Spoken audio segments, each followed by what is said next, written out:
大将军，今日交战时抓到个接硕方工部的首领，自称知道柳成风的下落，想以此换取活命。属下仔细审问之后，此人交代，柳成风替接硕夺取白水关后，接硕大首领吴洛另派了一批人马，重新进入中原地界，但是去处不详。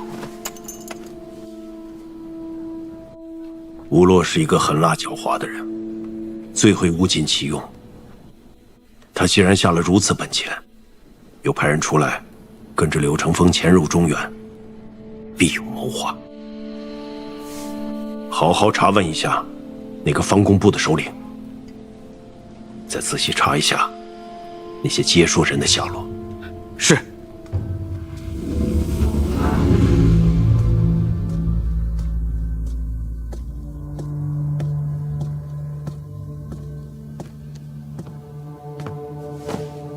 齐王殿下，柳公子果然是胆色过人呐！白水关之事后，人人恨不得食其肉，寝其皮，你竟然还敢来西长京见我？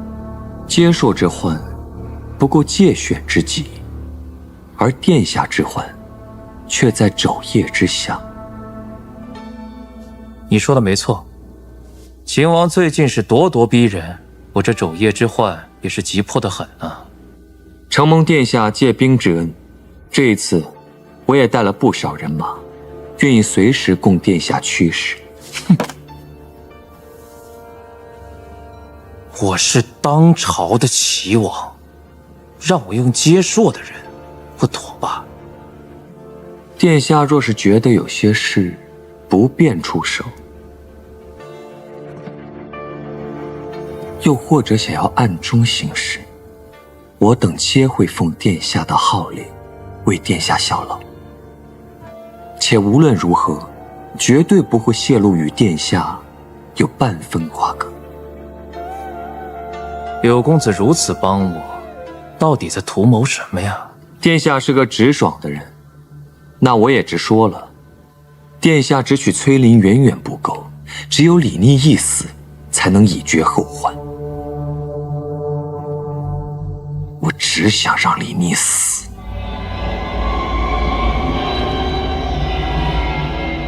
我这三弟果然是得罪了不少人呐。殿下放心，秦王仇家众多，定会将年不永。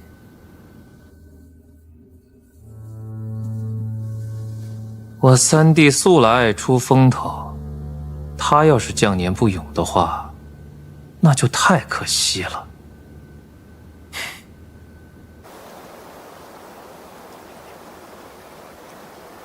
这一天过得可真快啊！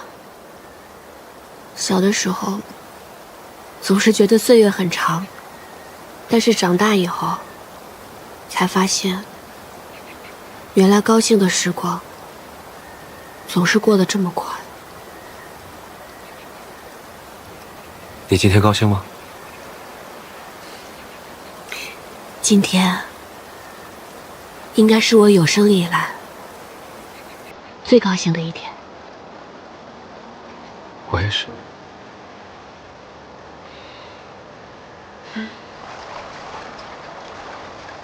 可惜再高兴，这一天也要过去了。安得长生继白日，无论我有多么舍不得，这一天还是要结束。是啊。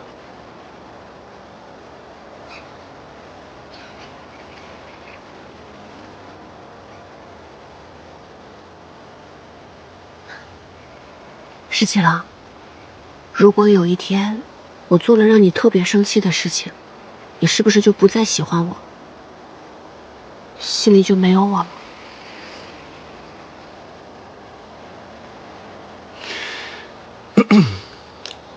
本来呢，我是想骗你，说的确如此，但是我舍不得。我这么喜欢你，也许将来还会喜欢你很久很久。我认为，我不会再像喜欢你一样喜欢别人，所以你怎么对我，我心里都是喜欢你的。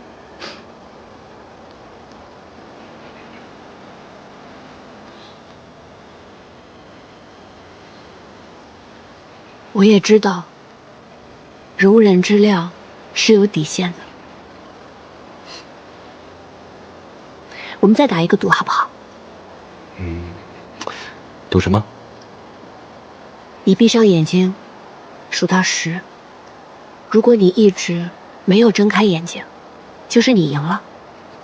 那以后，如果我们俩为敌，我会先让你3次。可若你睁开了眼睛，那如果以后你我为敌，你要让我3次，好不好？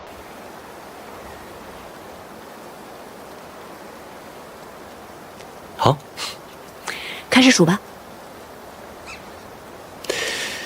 1、2、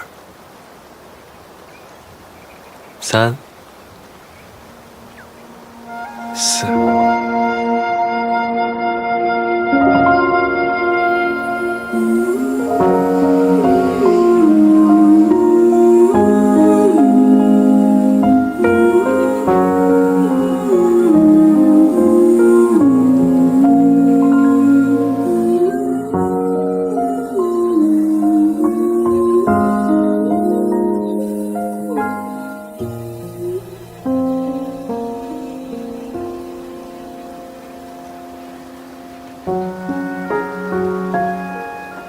我输了。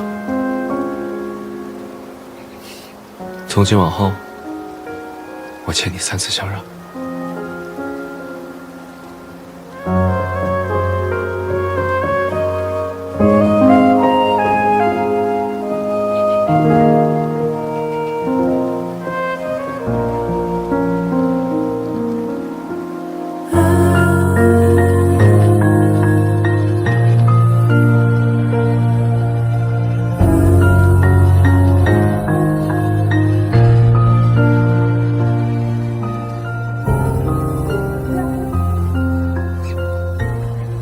阿姨啊，此后岁月长，照顾好自己，保重。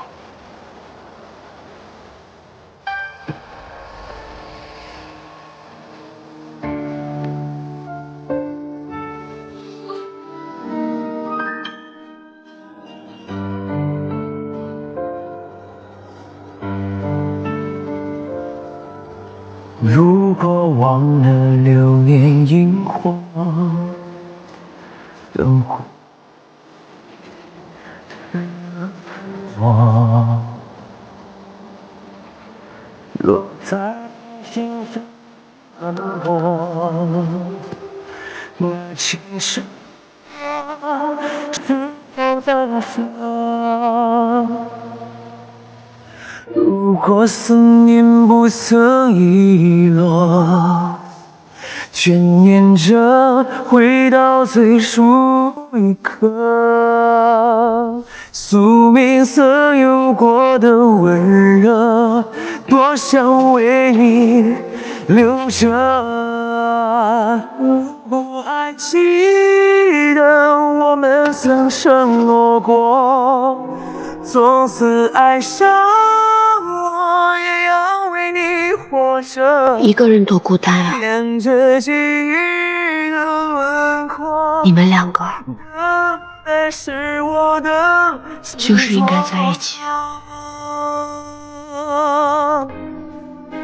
如果还记得为你守的承诺，颠覆了因果，我会为你爱着，心愿为了你歌唱，一直等着你回应我。大姐，大姐！崔家军大捷，杀敌数万，俘获接硕申吏部、方工部万余。更有车马弓箭粮草无计数，并夺回白水关，将接硕逐至白水山以北，不令犯境。臣崔乙即亲自押解接硕申吏部、方工部首领7人赴京献俘，恭贺吾皇万岁万岁万万岁！哎呀，朕就知道，朕是天命所归，无所不利，战无不胜。陛下，崔乙夺回白水关，获此大捷，都是陛下纳言求治、知人善任之故。若非有陛下圣旨，并朝中6部予以力援，也不能得此大捷。裴卿说的是啊，虽说这圣旨是朕所下，但是还得朝中6部各位爱卿兢兢业业，帮衬他们崔家军。幸好近日赵裴卿还朝，不然这献俘一事，朕都不知道该交给谁去办了。献俘之事，按理应由礼部会同兵部办理。无妨，虽由他们办理，但是裴卿你还得替朕多照应一些。遵旨。这么大的喜事，既然献俘太庙，就应该大赦天下。即刻去传旨，将信王放出来，献俘的时候也好与朕同去。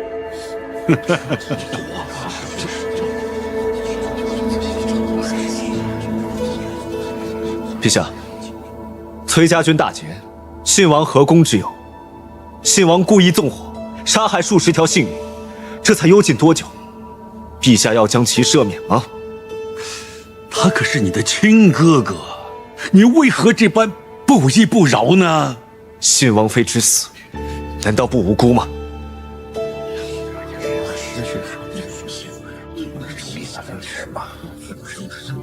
陛下，刚刚除了急报，崔乙大将军还有一封奏书，随急报一同而来。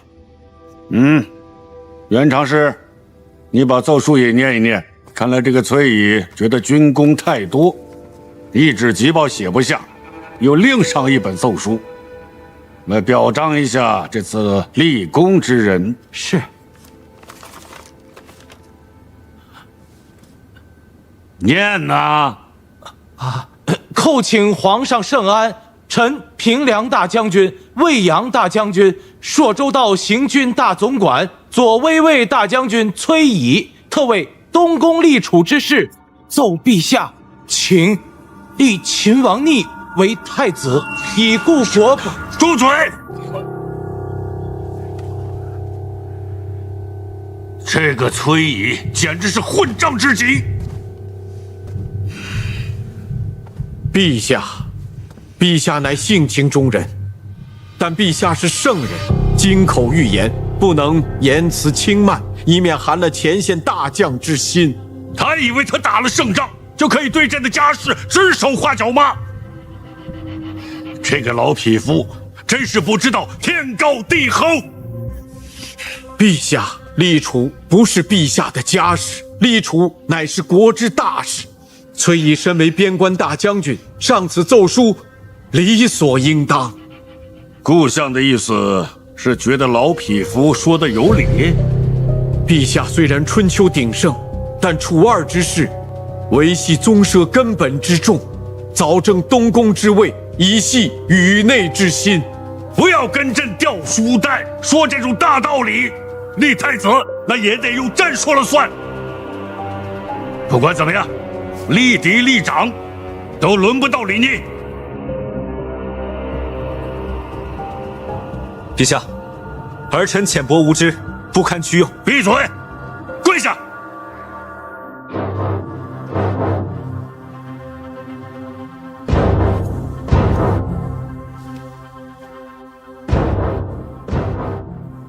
陛下，如今战乱始平，但北有接硕虎视眈眈，南有百越尚未平静。秦王率镇西军秦王平乱，方拥陛下即位，垂拱宇内，为国朝之万年大计臣以为当立秦王为储。臣附议当立秦王为储。臣附议当立秦王为储。臣附议当立秦王为储。臣附议当立秦王为储。臣附议。臣附议。臣附议。退朝！退朝！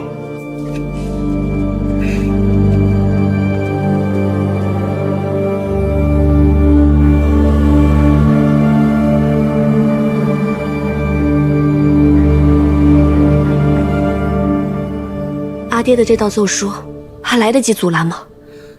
大将军说了，知道小姐耽于情谊，不忍逼迫秦王太甚，所以这个恶人就由他来做。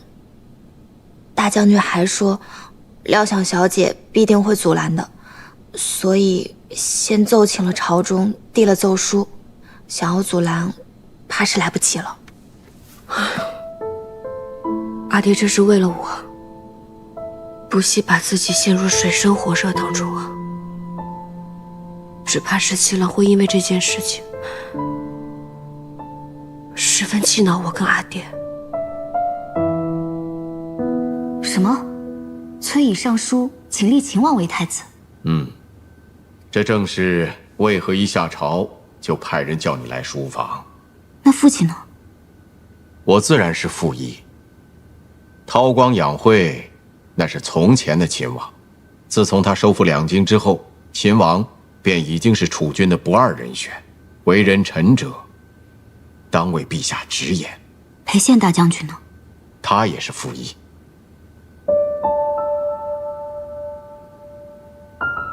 父亲觉得，陛下会立秦王为太子吗？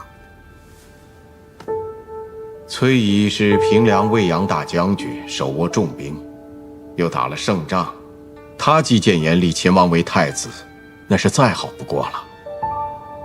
裴宪是镇西大将军，亦手握重兵，秦王将其视作公公，他们两个人的话，陛下不能不听啊。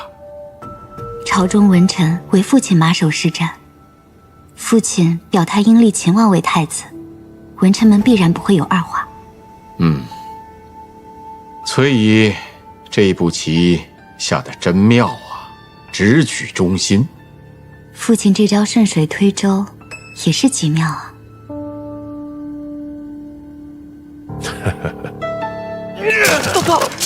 大哥息怒，息怒啊，大哥！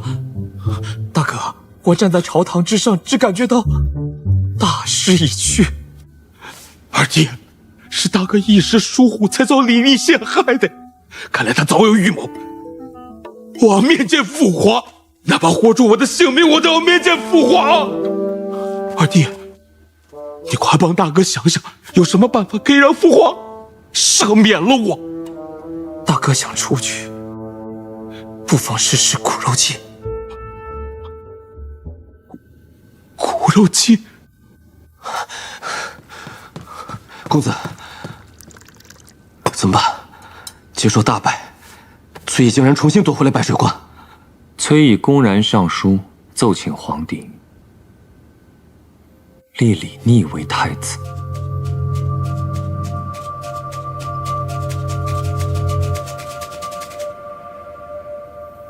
既然如此，那对李俊和李来来说，便是火烧眉毛了。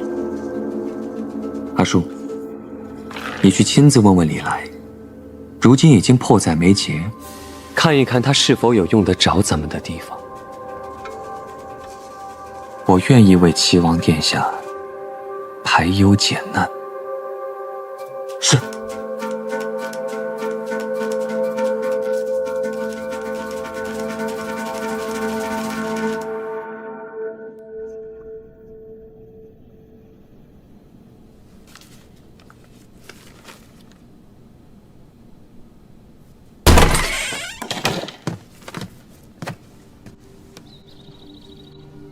还我！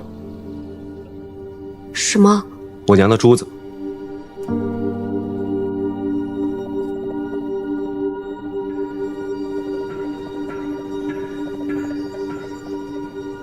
还给我！快点！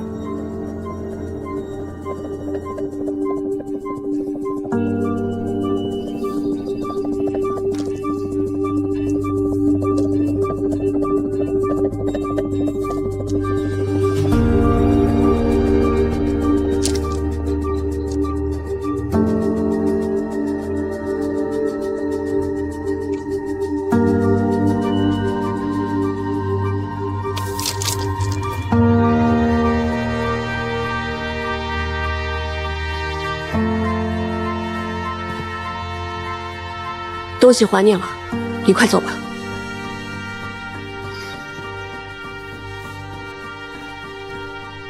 秦王殿下，请自重。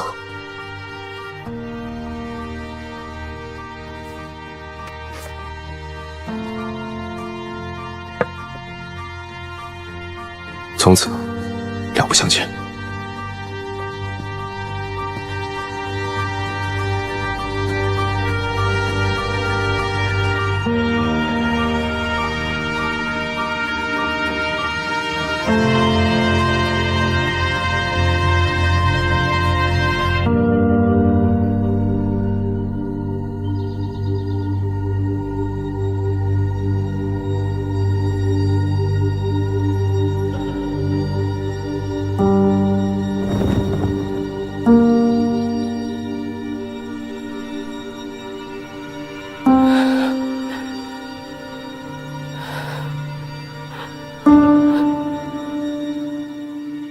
75、80、85，这么多啊！95，还差5个。这个月呀，咱们给秦娘子寄的钱啊，是1500钱。哇！哦，1500能买多少小鸭子呀？太好了！买小鹅，小鹅长大了能下鹅蛋，还能看家。瞧你能这点出息！不是，咱上次不是说不买鹅？凭什么不买鹅？不是。哎，石七郎，你回来了。哎，石七郎，石七郎，石七郎，石七郎，石七郎。哎，咋回事？这是咋回事？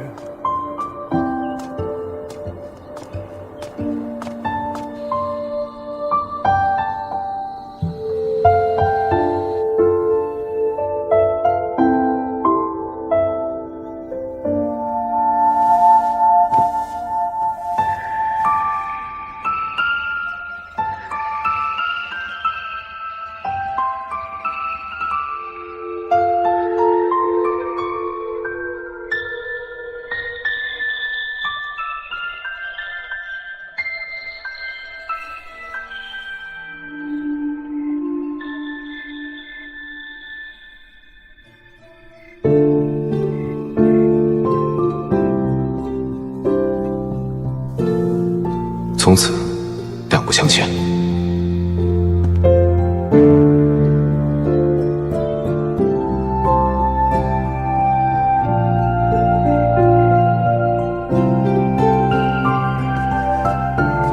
小姐，怎么了？一个人坐在这儿也不点灯？一时走神了。那我去拿个火镰来。桃子，不用点灯，我想自己在这儿坐一会儿。这是怎么了？你声音听起来都有点哑，是不是哪里不舒服啊？没事儿，我想坐一会儿。嗯。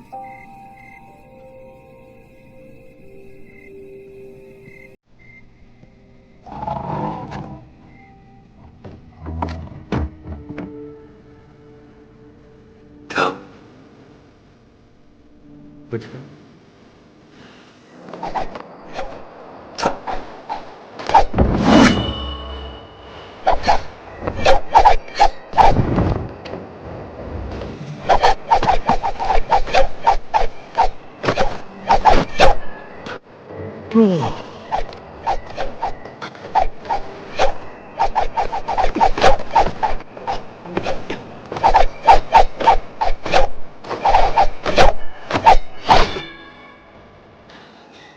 你这3更半夜的不睡觉，练什么剑？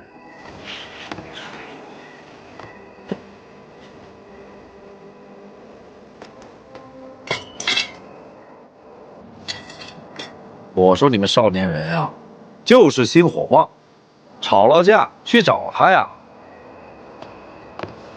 哎，我就搞不明白了，能有多大的事儿？这一宿一宿不睡觉，熬鹰呢？啊！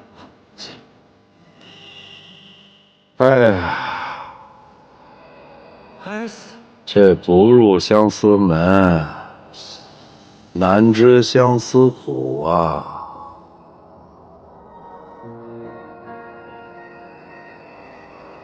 你就慢慢熬吧，我走了。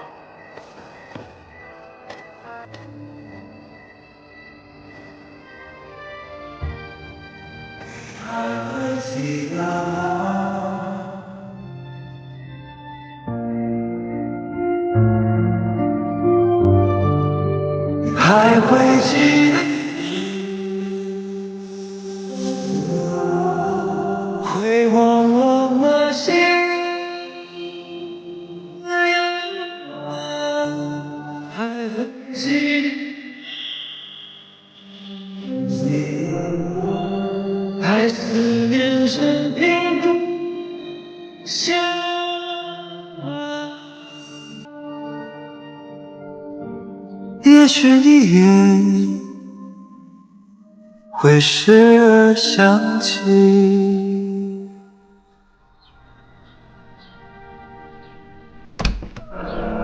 小姐，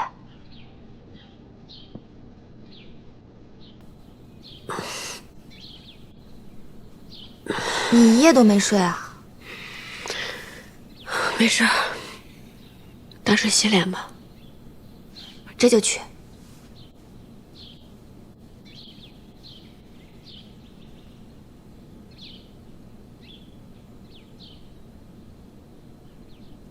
信王到，陛下，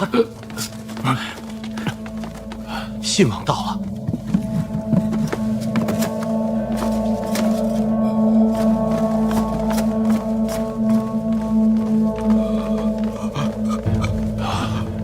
父皇，君儿，你怎么会变成这样啊？父皇，儿臣因为再也见不着你了，儿臣冤枉，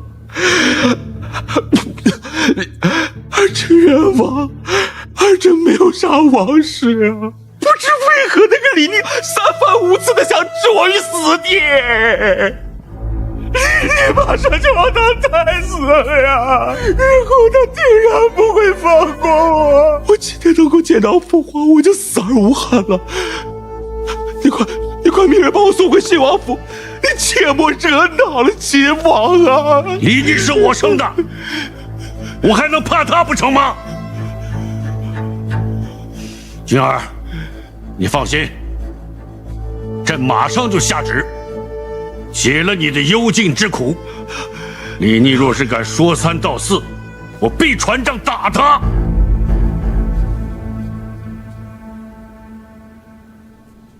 殿下果然神机妙算，信王一解禁，就忍不住派人四处打听秦王府的细事，可见他是要对秦王下手了。如何？信王的亲信，上次已被秦王全部捉拿下狱，于死狱中。如今信王能信得过的，是从前张管事的儿子张二郎。我早就按照殿下的吩咐，去找人指点了张二郎。秦王的府中人事简单，唯有秦王的乳母孟氏。秦王待他十分亲厚，可他偏有几个不成器的儿子，贪财好利，有戏可乘。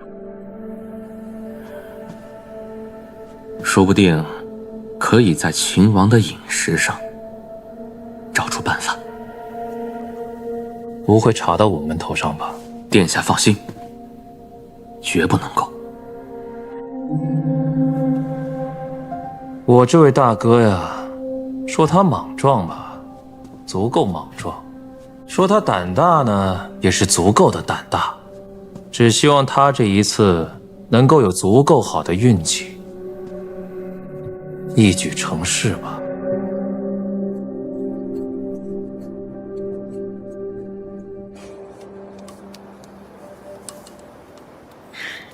你也知道，我那个儿子郑五郎啊，十分的不成器，除了吃酒就知道赌钱。以前在家的时候，还总骂我是个老不死的。如今呢，他见到殿下富贵了，把我接到府里来享福，今日竟然又来巴结了。家家有本难念的经，奶娘不必介怀。也难为我家那个不成器的正五郎，突然又成器了一回，特意送来那么些莴笋干。这石七郎啊，很喜欢吃这笋干包子，也不是什么精细吃食，可那时候在梁王府里，又有谁知道他喜欢吃什么，又特意给他准备什么呢？我那时候啊，总是从家里拿来莴笋干给他做包子，那时候他还是个小郎君呢，一顿饭可以吃4个包子呢。我真怕把他给撑坏了。看这馅儿啊，要多放点儿啊。好，我帮你，奶娘。奶娘，你看，这样包对吗？你学得还真快。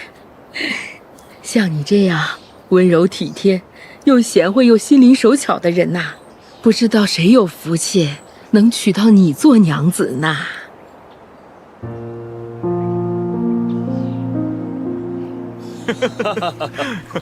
走，石七郎，石七郎，你猜谁回来了？他这2天啊，耳朵不太好使。石七郎，你怎么回来了？殿下脸色怎么回事？生病了？可能是无仗可打，精气神一下就松懈了。这天天半夜练剑，脸色能好才怪呢。半夜练剑？你怎么突然回来了？哦，这不是到了每年入京述职的日子吗？我入京之后就去面见了陛下，没想到陛下见了我之后，突然感叹说毕州太远了，就让我留在京中多休息几日，全当休沐了。走，我带你去风云楼喝酒，替你洗洗馋。身子真没事儿？没事。那去了啊。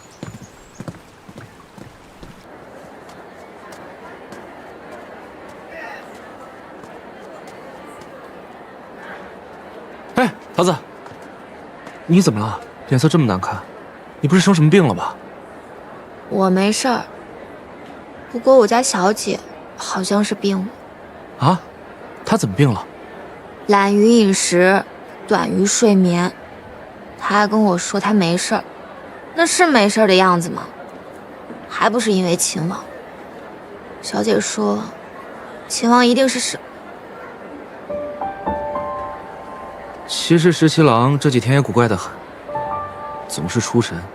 有时候我问他话，他就跟没听见似的。哦对，前几天信王不是被放出来了吗？石七郎他想进宫跟陛下理论，但被裴大将军给拦住了，所以他这几天是愈发的闷闷不乐。他们俩一定是大大的吵了一架，比之前那次更厉害的吵架。哎，桃子，你这么聪明，那这一次你还能有什么办法吗？我是一点辙都没有了。我家小姐多聪明的一个人，还不是拿你们秦王毫无办法。石七郎也是，他那么聪明一个人，这一次也跟变了一个人似的。他也一定是拿你们崔小姐没有办法。冤家，俩冤家。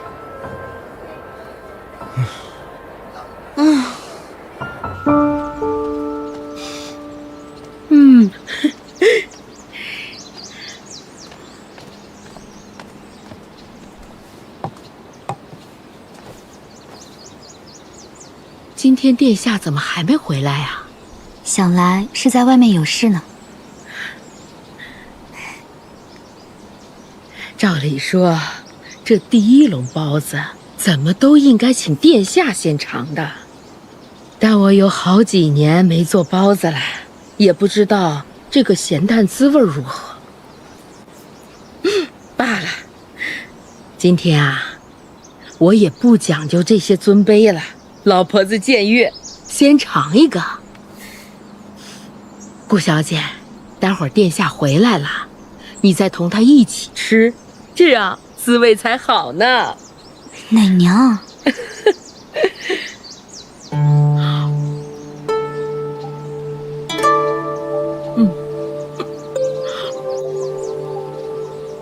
好吃。石七郎，我正准备出去找你呢。发生什么事了？奶娘突然发了疾病。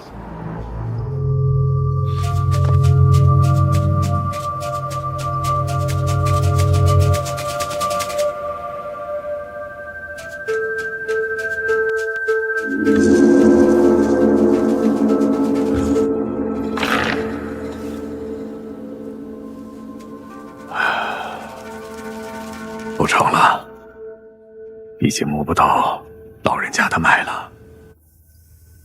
殿下，请节哀顺变。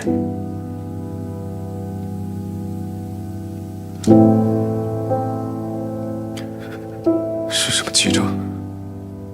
怎么会病发这么快？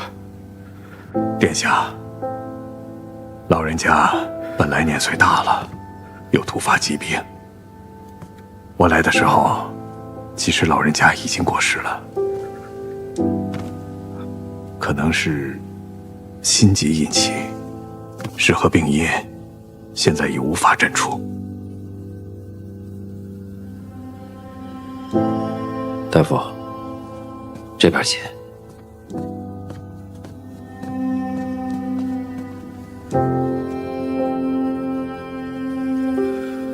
顾小姐，奶娘发病时你一直在身旁，她到底发生了什么事？有没有说哪里不舒服？下午的时候还好好的，有说有笑的，突然就说胸口痛，然后就晕了过去。我赶紧去找鲍大哥，请了大夫。一会儿大夫来了，殿下也回来了。有劳了。殿下太客气了，奶娘待我如同亲人一般，我心里也将奶娘当成了我的亲人。只是没想到，短短一瞬，就天人永隔。奶娘下午的时候还给殿下做了笋干包子，说那是殿下最爱吃的，要等殿下回来一起吃。怕滋味不好，奶娘还亲自尝了尝。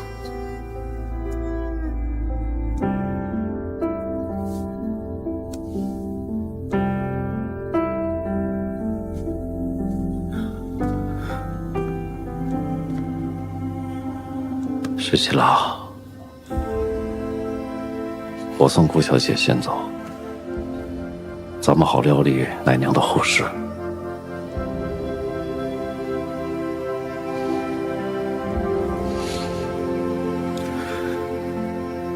顾小姐，这边请。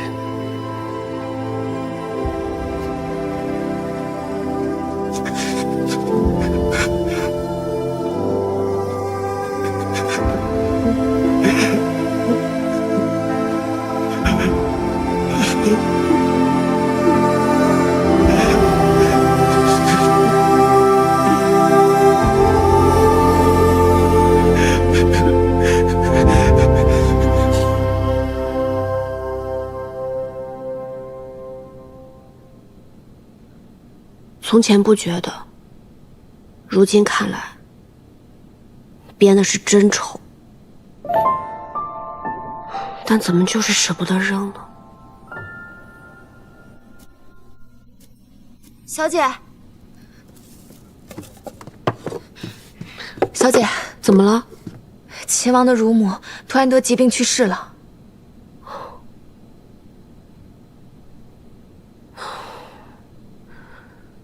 那他可是要伤心坏了。是啊，小姐，你要不要去看看他？我。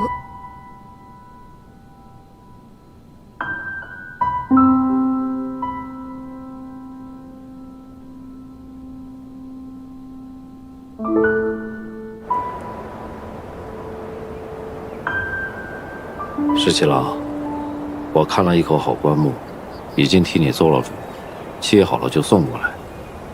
奶娘的庄果，我也替你拿了主意，师傅也来算过，说要停灵7天，但不能停在家里，所以今晚连夜要送到城外的玉佛寺去。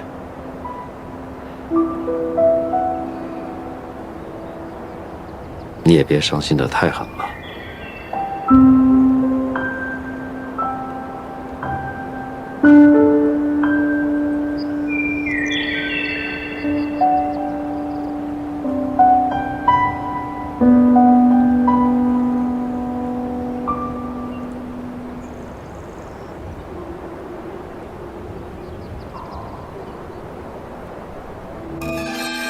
奶娘下午的时候还给殿下做了笋干包子，说那是殿下最爱吃的，怕滋味不好，奶娘还亲自尝了尝。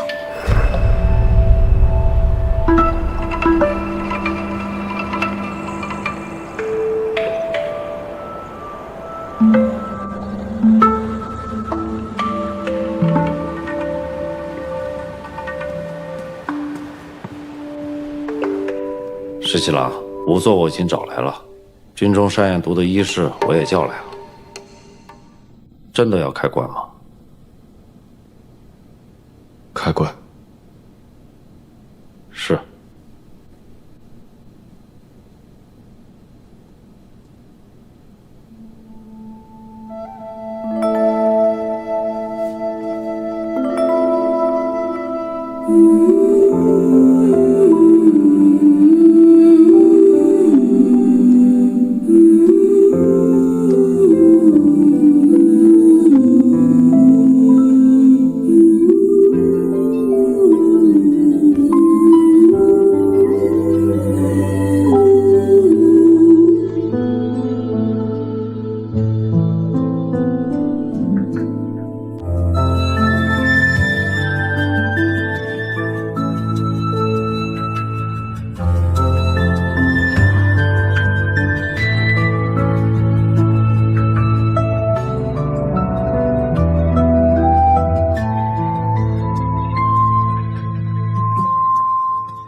小姐，小姐，小姐，奇怪，人去哪儿了？小姐，这么早你去哪儿了？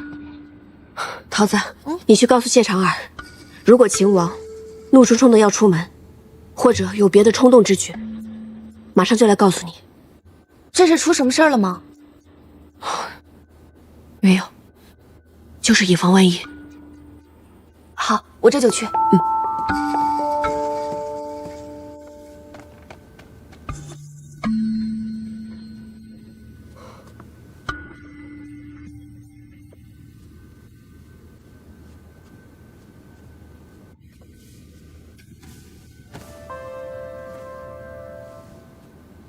莴笋干是乃良的儿子郑五郎送来的。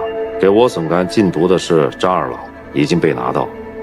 张二郎原是信王府管家的儿子，其供认说，因郑五郎曾听其母说起，殿下喜欢吃此物，于是就买通郑五郎在赌场的朋友王四，撺掇郑五郎将莴笋干送到府中来巴结殿下。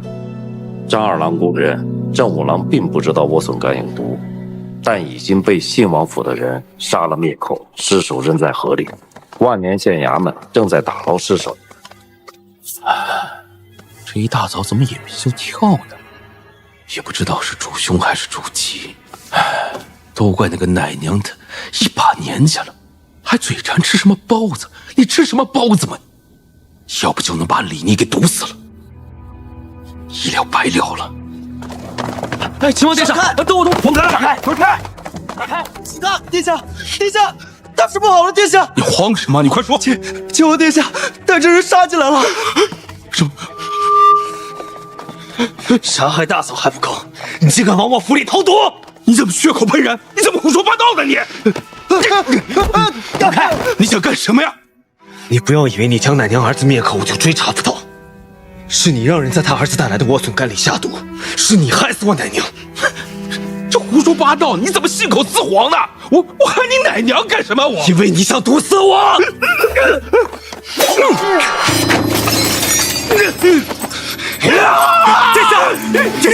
殿下，我们有真凭实据，我们不如去朝中，当着陛下还有百官的面讨个公道啊！殿下，公道，他谋害新王妃，杀害这么多无辜的人，才幽禁几日就被赦免，哪还有公道？让开！殿下，殿下，请勿冲动行事啊！殿下，新王要毒害您，咱们在陛下还有百官面前，必然要让他给咱个交代。但是如果您一剑杀了他，朝中法度何在呀？殿下，本来一切都是铁证如山的事情，如果你杀了他，就成了你之过呀！殿下，你如果杀了他，陛下会怎么处置您？更会恨我们，为何没有拦住殿下呀？石七郎，为了镇西郡，你要冷静啊！石七郎。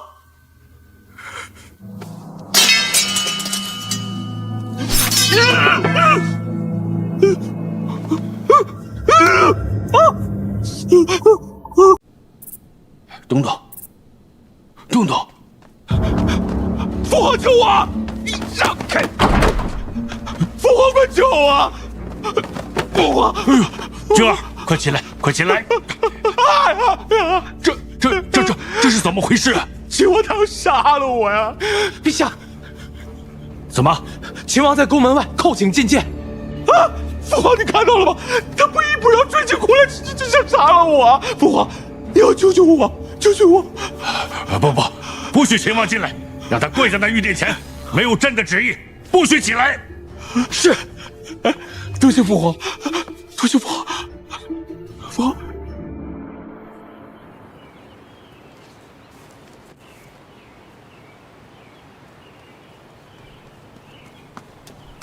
小姐，耳朵传信说，小裴将军当真拦下了秦王，但如今秦王还是想闯进宫去，小裴将军正在苦苦劝阻呢。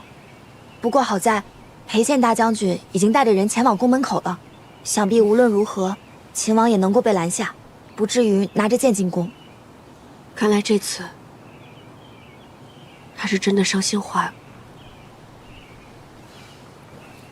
小姐，你是怎么知道叫小裴将军说那番话，他就一定能劝得住秦王呢？那个人呐，最是重情重义了。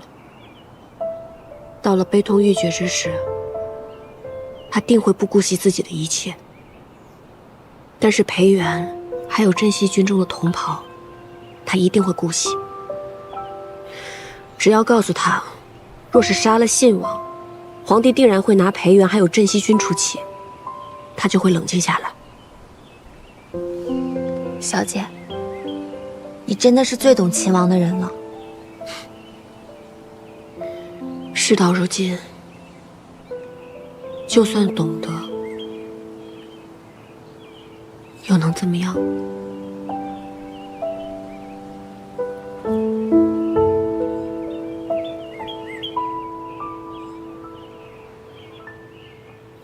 原来奶娘不是突发疾病，而是中毒。信王是想毒害秦王，没想到误中覆辙。天哪！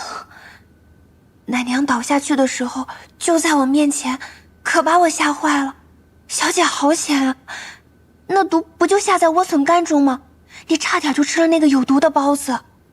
是啊，就差那么一点点，我也许就被毒死了。小姐，这实在是太危险了，以后你就别再去见秦王了吧。俗话说，富贵险中求，我怎么能因此就不再见秦王殿下呢？说得好，不愧是我的女儿。父亲，请坐。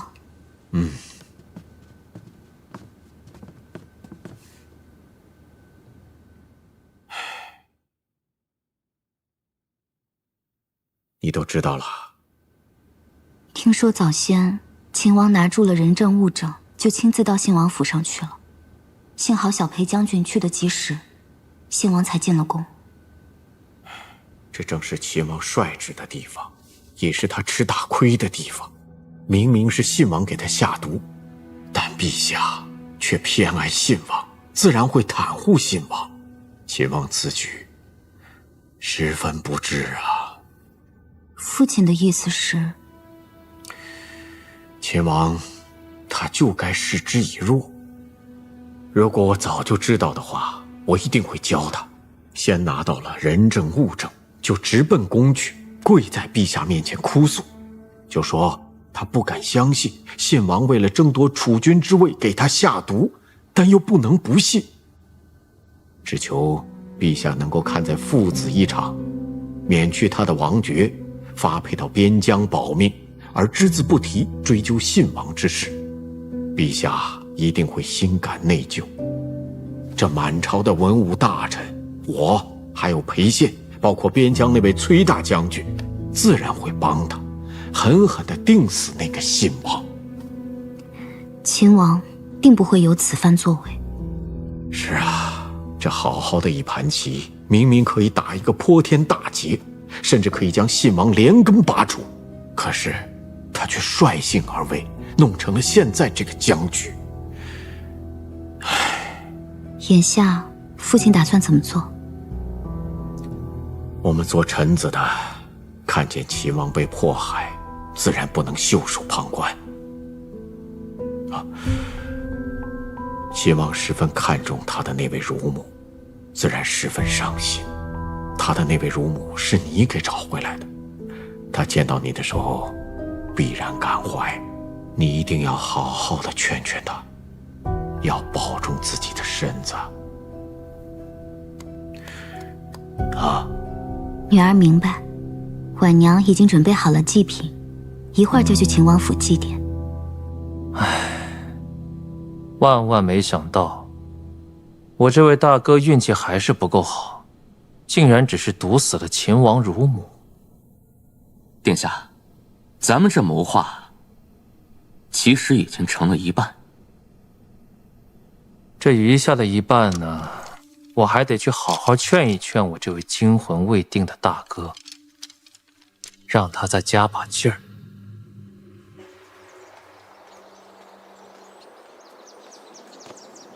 顾小姐，秦王殿下未在府中，殿下进宫去了，还未回来。无妨，我是来祭奠奶娘的。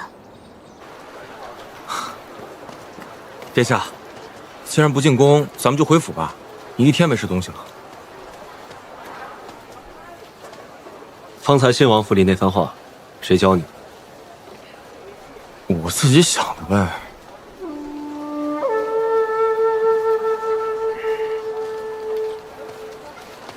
是崔小姐特意教我说的，她说只有这样说才能拦得住你。而且我也问她，为什么不自己和你说？她说你并不想见她。而且这话他说你也未必肯听，所以必须我来说。石七郎，其实一开始我对崔小姐也颇有成见，但是旁观日久之后，我发现她确实有过人之处，思虑周到，而且处处为你打算。最难得的就是她不骄矜居功。石七郎，你们俩两情相悦，其实挺般配的。什么？裴青的意思是要流放信王，是吗？陛下，这也是臣的意思啊。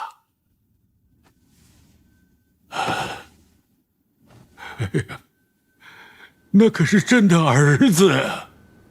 就算是所谓的人证物证是真的，是信王要给秦王下毒，可是李逆也没死啊！为什么要将信王削去王爵，还要流放啊？陛下，秦王也是您的儿子，况且秦王收复了两京，功在社稷，而那信王呢，谋害信王妃，此事举朝皆知，却未受到严惩，刚刚被赦免放出，就要谋害手足，这种泯灭人伦、罪大恶极之人，难道陛下您还要执意罔顾国法，去偏袒维护他吗？顾青，没那么严重，没那么严重，这只不过是他们哥俩闹点义气而已。那个秦王不是也用剑砍伤了信王吗？再说了，他这个气也出了，为什么就不能放过他的哥哥？那可是他的亲哥哥呀！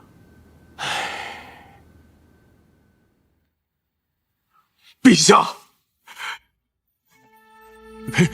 裴青，为何行此大礼？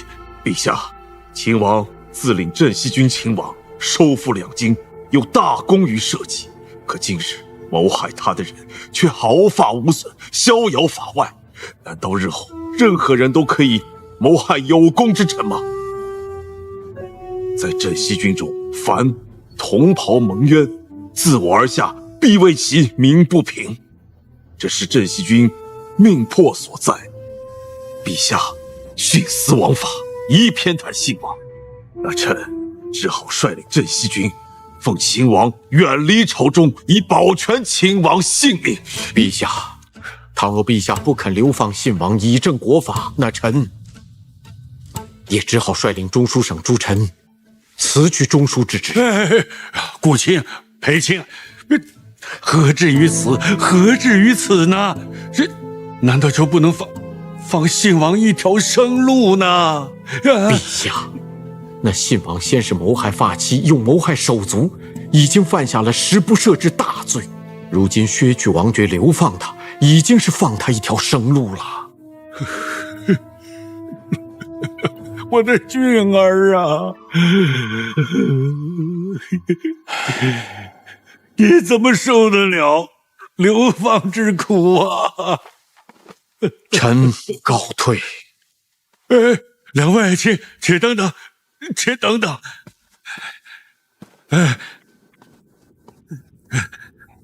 流放也行，但是要流放多远呢？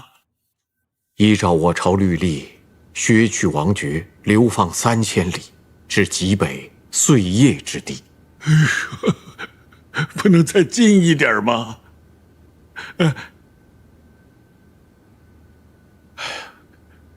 这过几天就是董皇后的忌日，能不能让信王随朕一块儿去祭拜他的母后？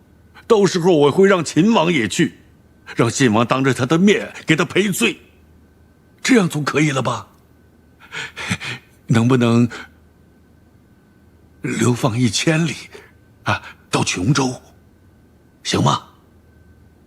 陛下，这董皇后并非是秦王的生母啊，秦王的生母乃是刘贤妃。之前追封生母之事已经委屈了秦王，如今再让她去祭祀，恐怕不妥呀。当初朕呢，就应该也追封刘氏为后，真不应该去赌那一时之气。这样吧，到时先祭祀董皇后，然后再祭祀刘贤妃。我把信王给叫来，在刘贤妃的灵位之前向秦王赔罪，这样总可以了吧？倘若这信王能够在刘贤妃的灵位之前赔罪，那么流放1000里去琼州，这也是陛下全权爱子之心了。只是这责罚可不能再减了。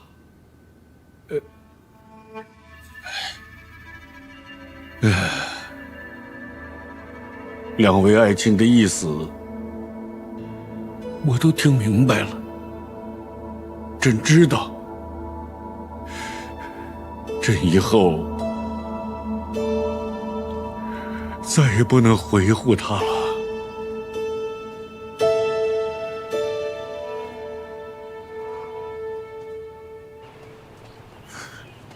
小姐，大将军那边传信说，接受那边派了一队人马跟着柳成风进了中原腹地，后来大将军继续追查，发现这队人马进了冀州附近以后就失踪了，想必是藏匿起来了。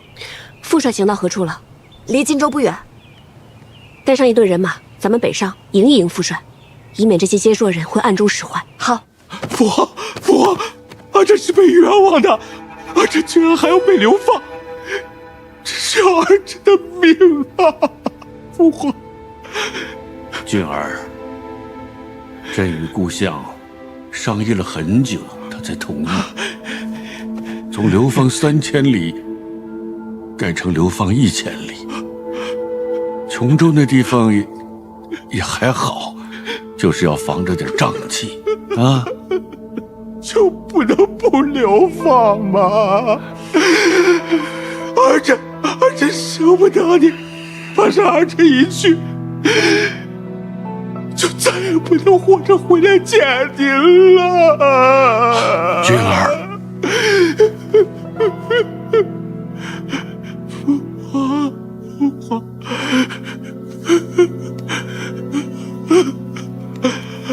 父皇，君儿，我真舍不得你，真没有办法，这要顾及朝中群臣，舍不得，而且舍不得你，而且舍不得你，而且舍不得你。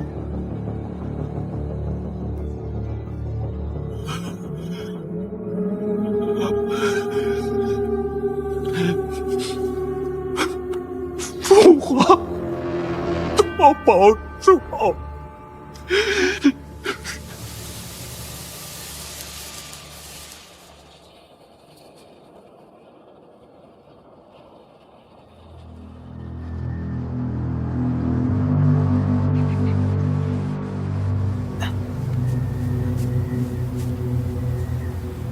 找的什么破地儿啊！马车也进不来，骑马也不行。殿下都在策划谋朝篡位之事了，又怎么能不在此机密之地相商？柳成风，胡说什么呢？暗中收买禁军，企图谋朝篡位的是我大哥，我并无弑父之意。只要我两位兄弟一死，皇位自然是我的。是啊，殿下只是想螳螂捕蝉，黄雀在后。不过你放心，我等一定会令殿下心想事成。毕竟我和殿下都不想让李密再活着。帮我转告乌洛首领，只要你们能够帮我成功登上太子之位，那么盲河以北的燕州和涿州，我全都会依约割给结硕，绝不食言。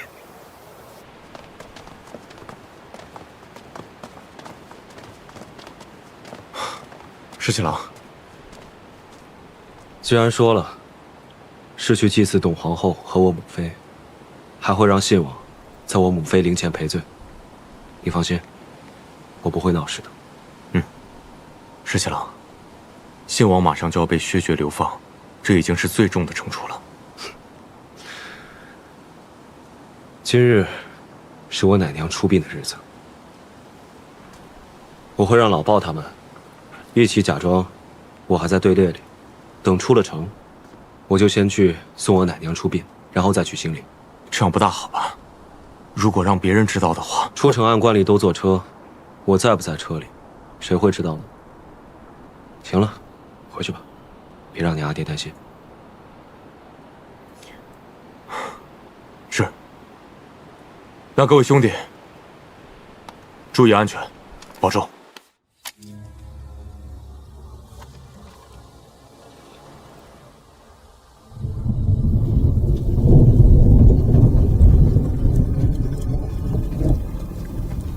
一会儿在刘贤妃的灵前，就妥妥当当的给秦王赔个礼，别再闹出什么意见来了啊！父皇，我知道了。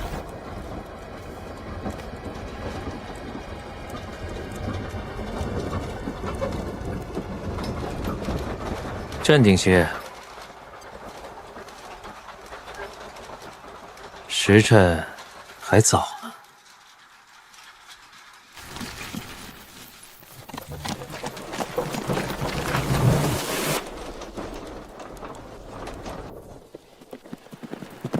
撤！撤！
结束人。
这些都是接说人，你回去告诉裴元，让他带兵出城护驾。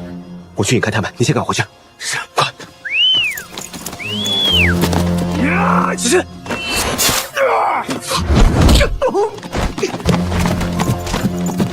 撤！撤！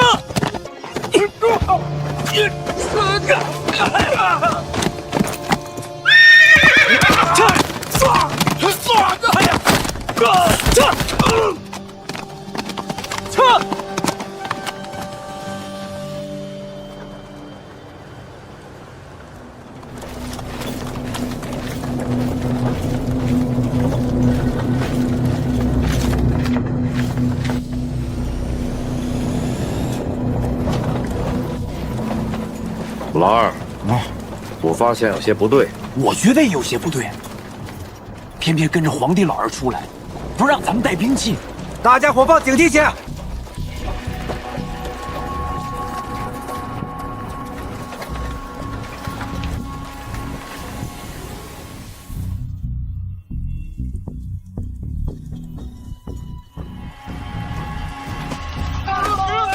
有刺客！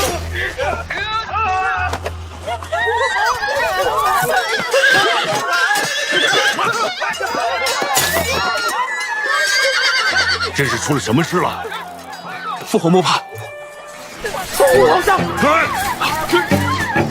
父皇，有二车护驾，有二车护驾呢！有刺客！护驾！抓李宁！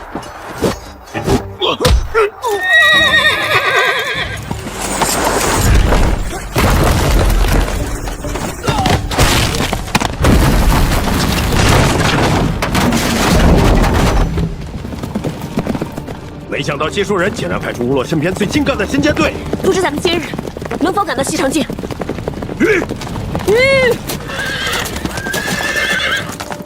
传令，亲卫骑重装换马，与我等急行。亲卫骑重装换马，立刻疾驶。是。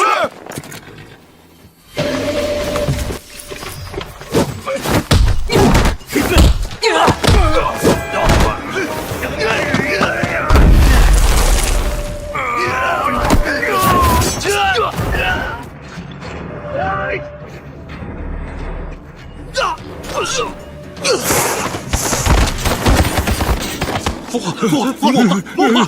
护驾呀，护驾！护驾！皇上，护驾！这是空的，秦王不在。俊儿，这刺客怎么叫你殿下呀？啊！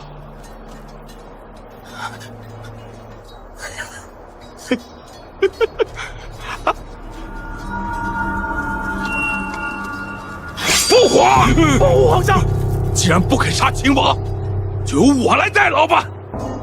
谁让我生在这帝王家的？这些刺客都是你找来的？我是你的亲生儿子，你竟然要流放我呀！你禅位于我，你退位去西内待着，好好的去做太上皇可好啊？青儿，你这是要造反吗？亲王弑君谋反，护驾！好你个女人，我竟然没有看出你是如此吃里扒外的货色！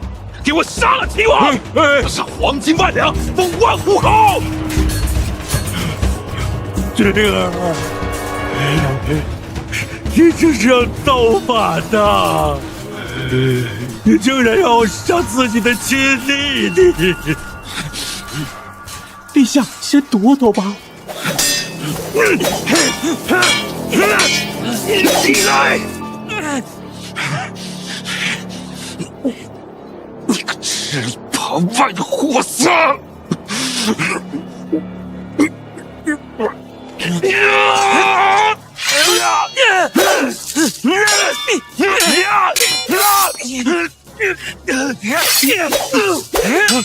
不要挣扎了，大哥，你去死吧！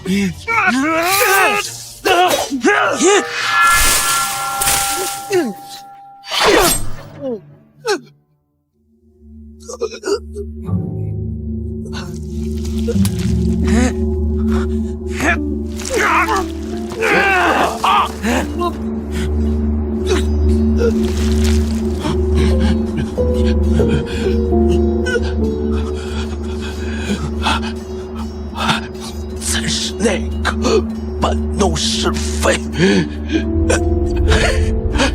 渔翁得利之人呐！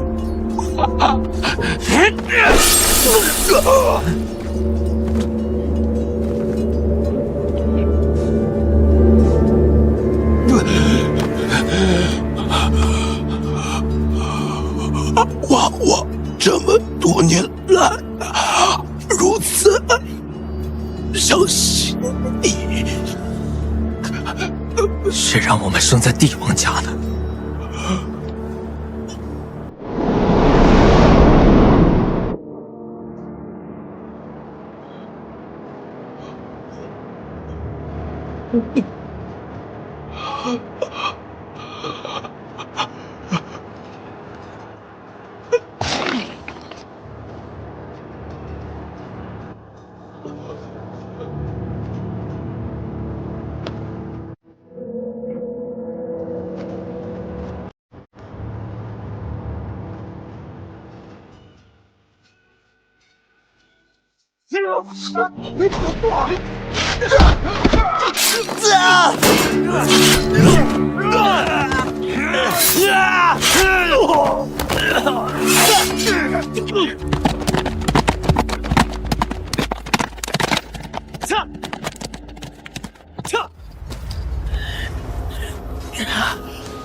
士气啦！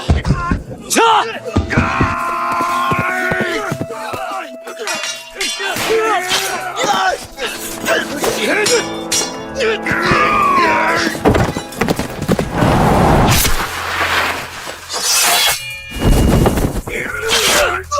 怎么？怎么样？我没事，谢谢了。石七郎，怎么样？我没事。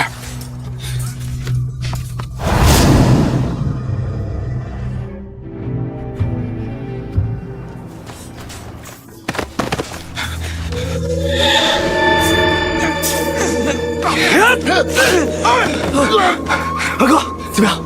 父皇呢？啊！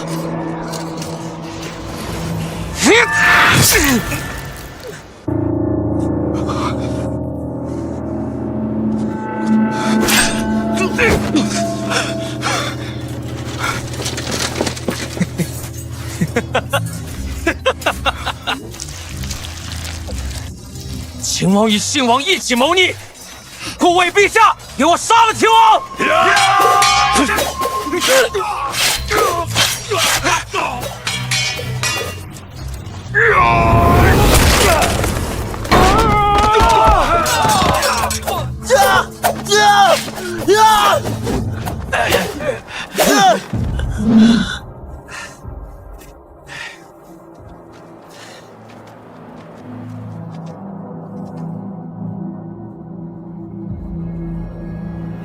都没事吧？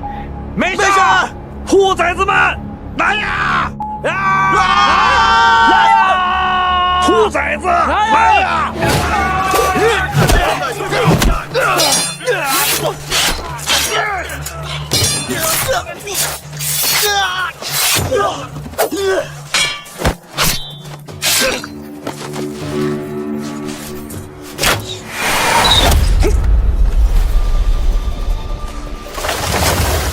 给我射死他！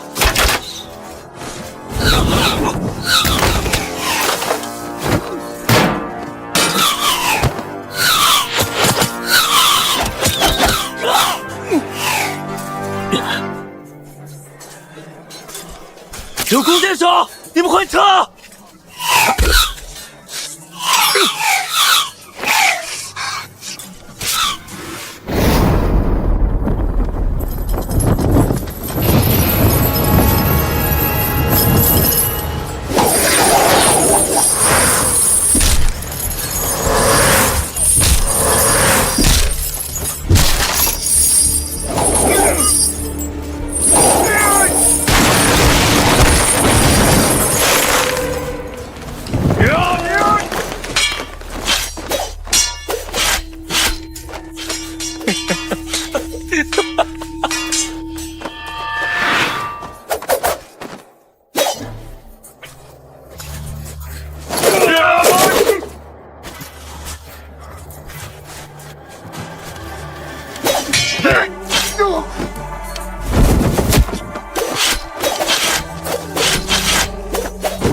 老四，你护着石师郎先走，我来殿后。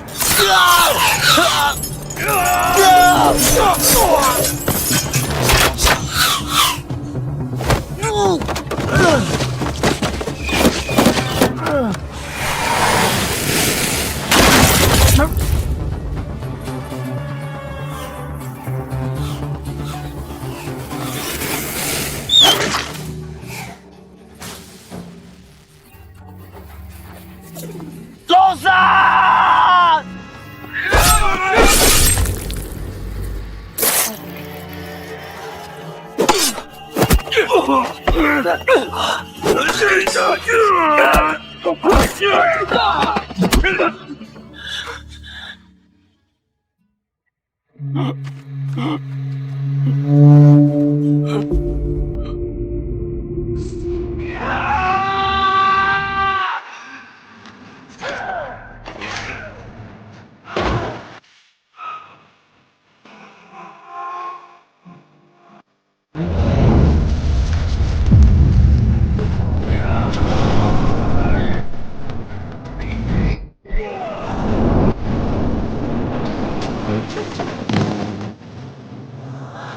你好。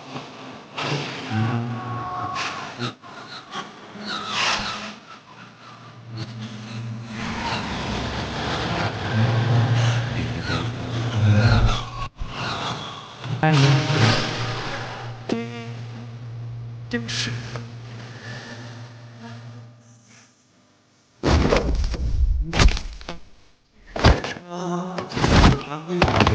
姑娘她金钗，姑娘她将金钗戴。第四弯就是那明南，明月潭里明月，好似姑娘的脸。我路过姑娘家门前。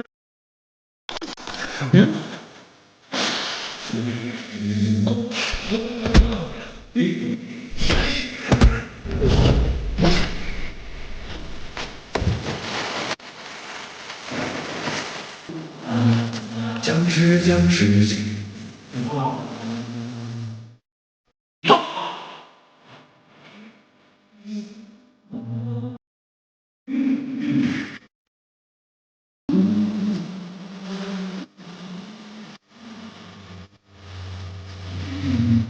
又是林间。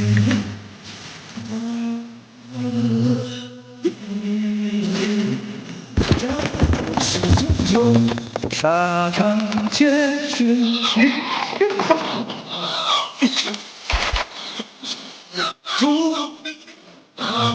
终极万里。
老婆，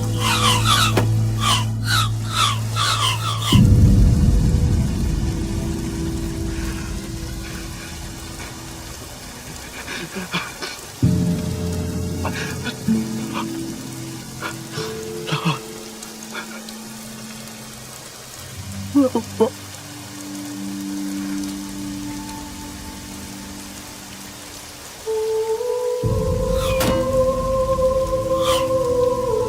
老婆，我们回家。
他，给我射死他！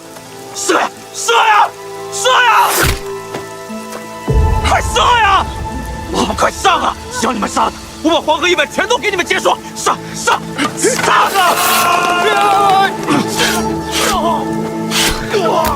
杀了他！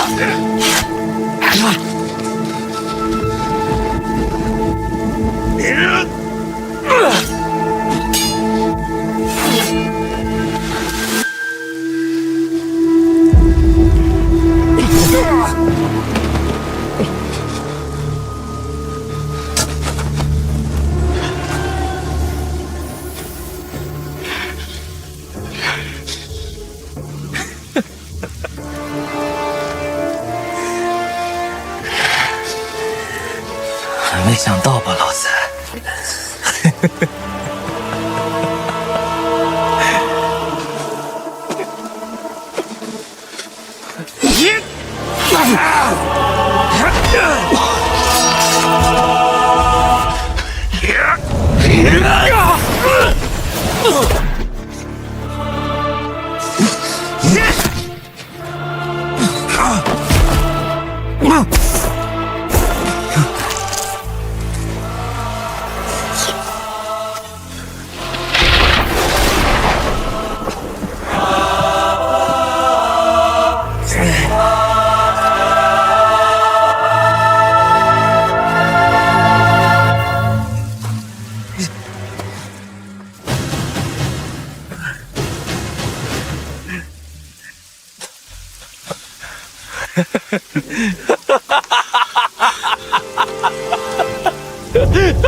老三，你起来，你起来！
白县陛下，崔大将军，快请快请！幸亏你来了，救了朕这一回啊！回陛下，陛下上马！崔大将军，你不能走！十七郎，十七郎，我来了，醒醒！我来了，你看看我，十七郎。17了！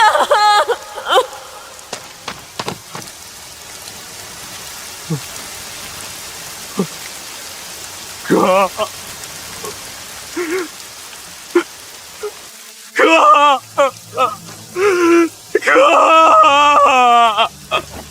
哥，你说话，哥。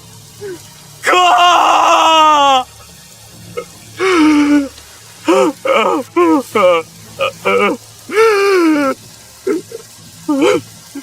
你说话呀！带你回家了，我马上带你回家了，哥，你说话呀，哥！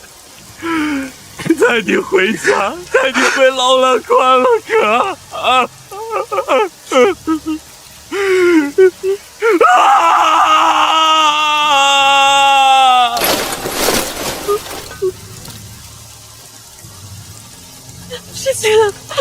十七郎，你醒醒！十七郎，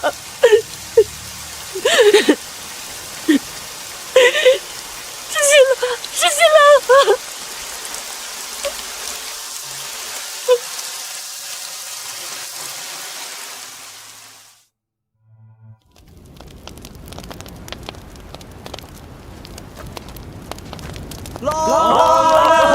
水十八弯，第一弯就是那一艘滩，一艘滩里鱼儿飞呀，比不上那姑娘的眸儿美。老蓝河水十八弯，第二弯就是那。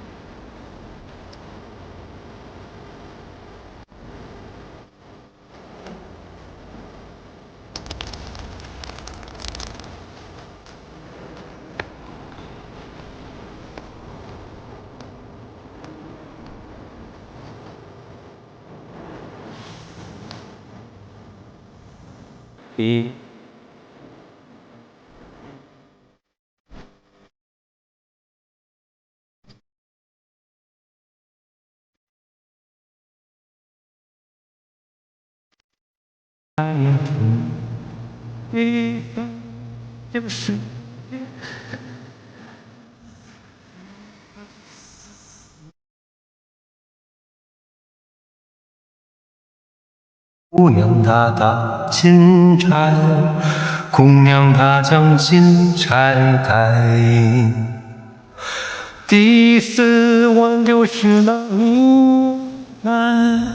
明月潭里明月，你好似姑娘的脸，我路过姑娘家门前。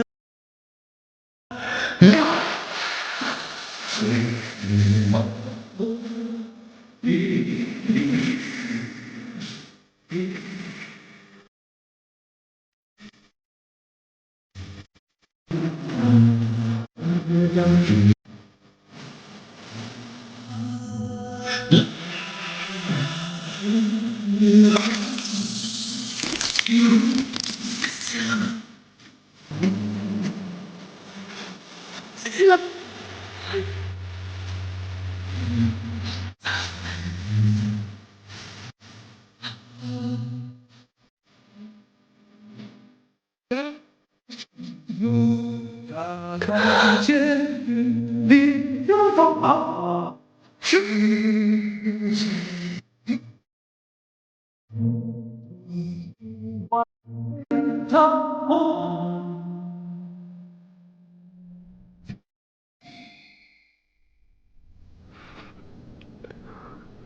我好生难过。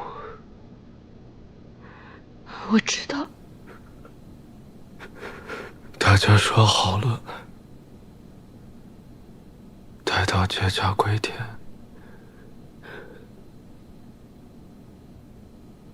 就回三里冢赵家村。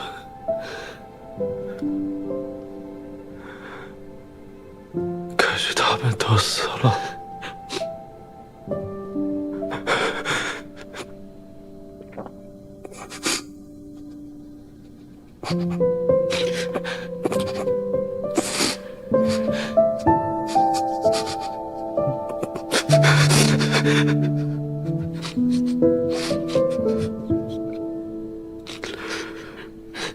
老婆，老婆，跟我打了这么多年仗，大的，小的，险象环生，他都没事。他总说我们这些老兵游子上天不收，上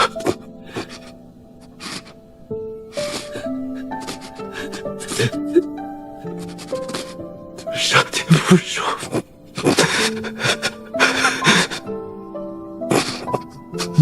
我知道，我知道，失去了。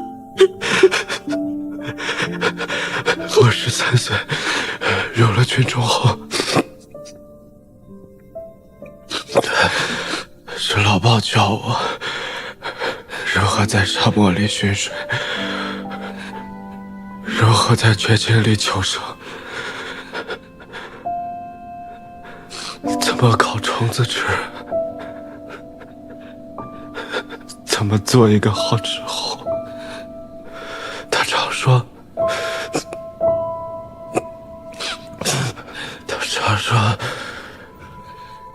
我是百年一遇的人才。他还常常说，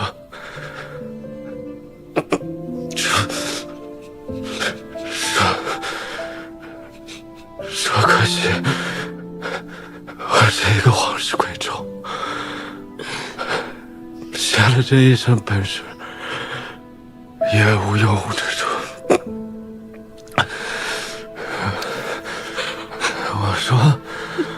我说怎么没有用武之处呢？大家说好，70岁才结跏归田。大家说好了，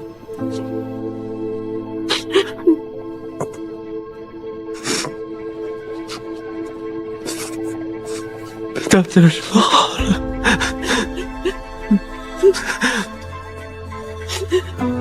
世界了，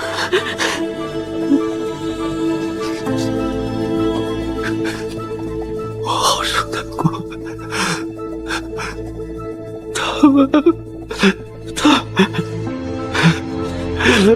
他们怎么没了？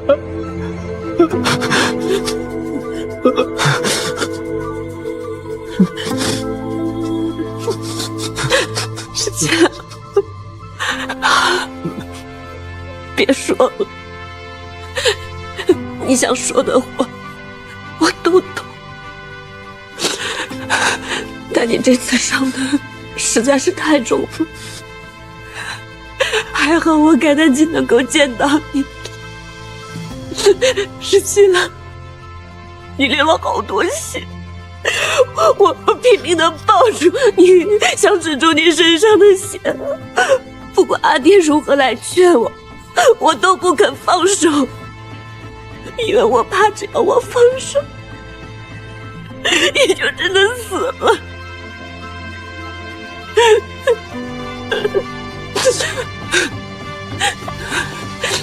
在今天，我很担心，如果你撑不住，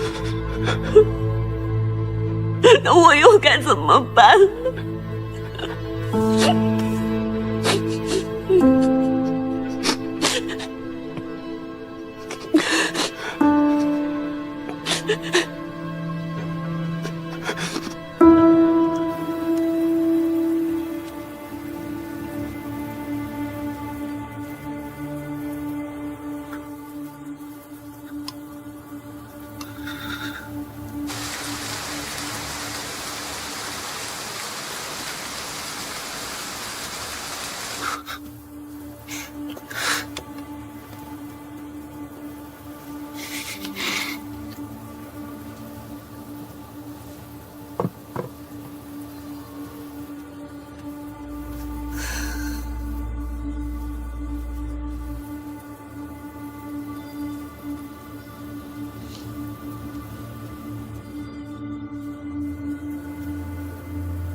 还好你没事，不然的话，只怕我会跟小姐一样，每天忧心如焚，只想守着你。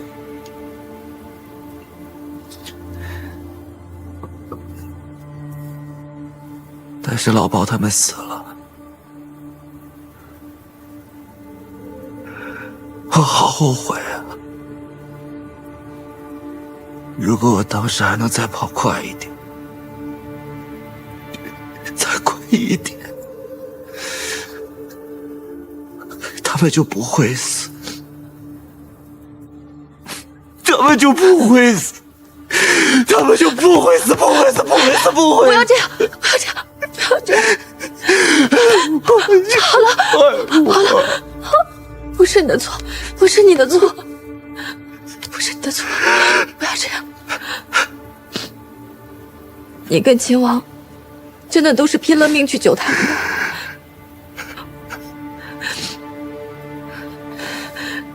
真的不是你的错，真的，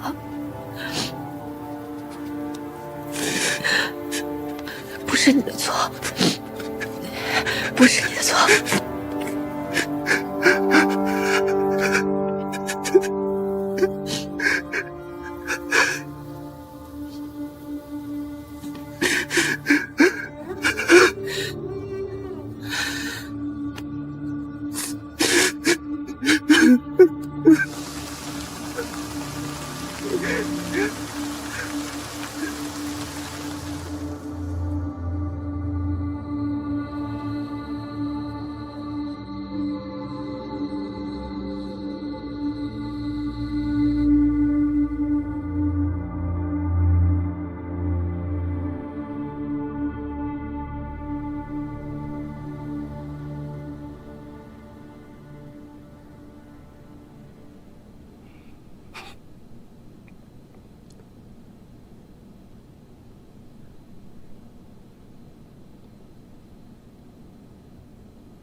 小姐，小姐，齐王不见了。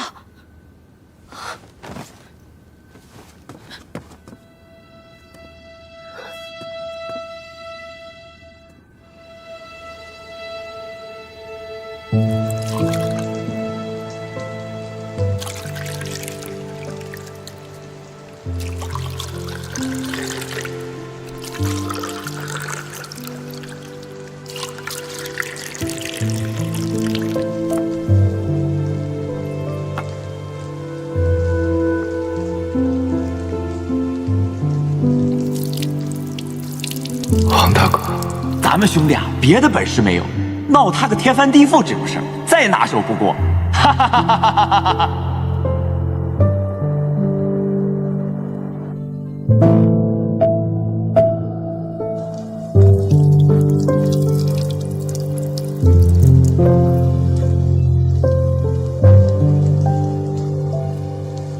赵二哥，兄弟。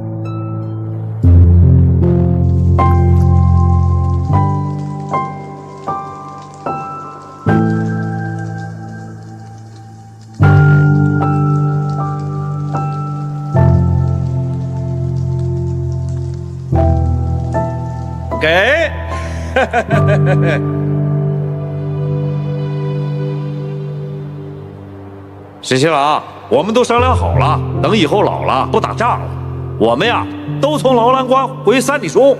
你要是闲了，就来看我们吧。来看我们，来看我们。好，一言为定。一言为定。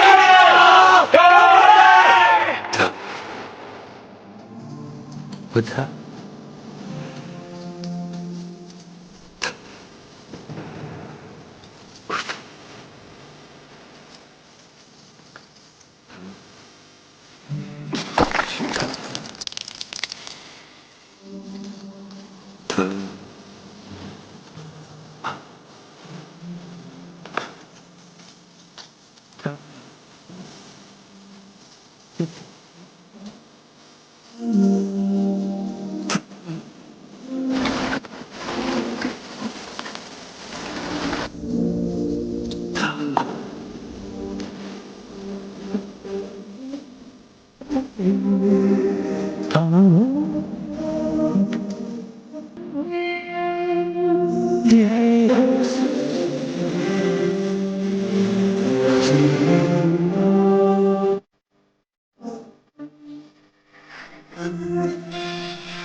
还思念着脸向我，也许你也会时而想起。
你知道，我从来都不信什么神佛，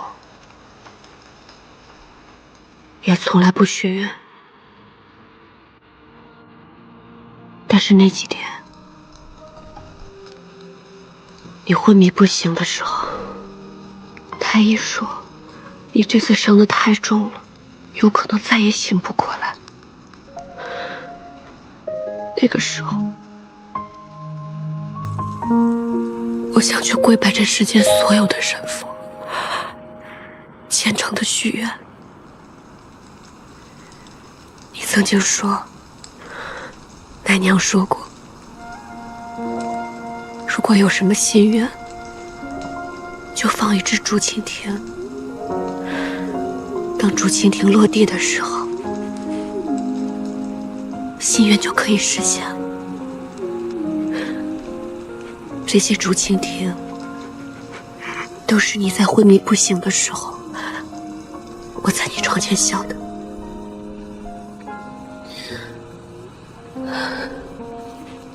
石七郎，你曾经跟我说过，为了我，再傻的事情你都愿意做。我也是这样，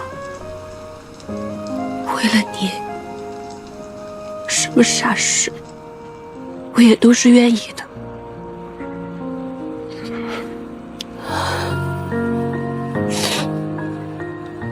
我知道你心里很难过，但是我们只有好好活着，活下去，才能知道他们为什么而死。只有活着，有希望，才能救更多的人。所以，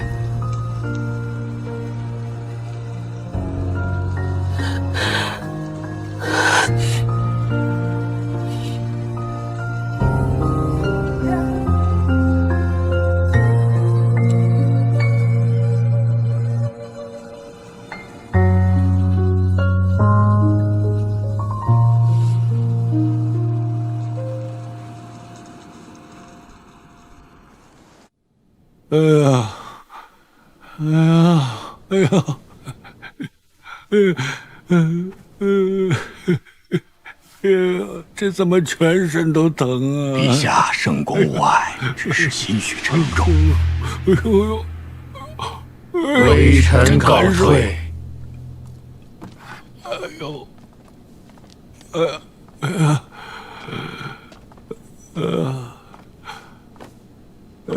真难受，真疼啊！陛下，太医刚刚请过平安脉，说并无大碍。可是我现在还是觉得全身特别的疼。哎呦，只要一闭上眼睛，就会觉得有刺客杀出来。哎呦，我这一宿都不敢睡，只能点着灯。陛下，陛下受了那么大的惊吓，哎，如果换做常人的话，早就给吓破胆了。陛下只是稍有不适而已，已经是泰山崩于前不色变的境界了。顾商说的对，可是我这身上真是疼啊！你说这什么时候才能好啊？陛下，既然您圣功不愈，那就册立秦王为太子，并令太子监国吧。秦王不是也受了重伤，还在养伤呢吗？哦，陛下，秦王年轻，受再重的伤，那调养几日也就好了。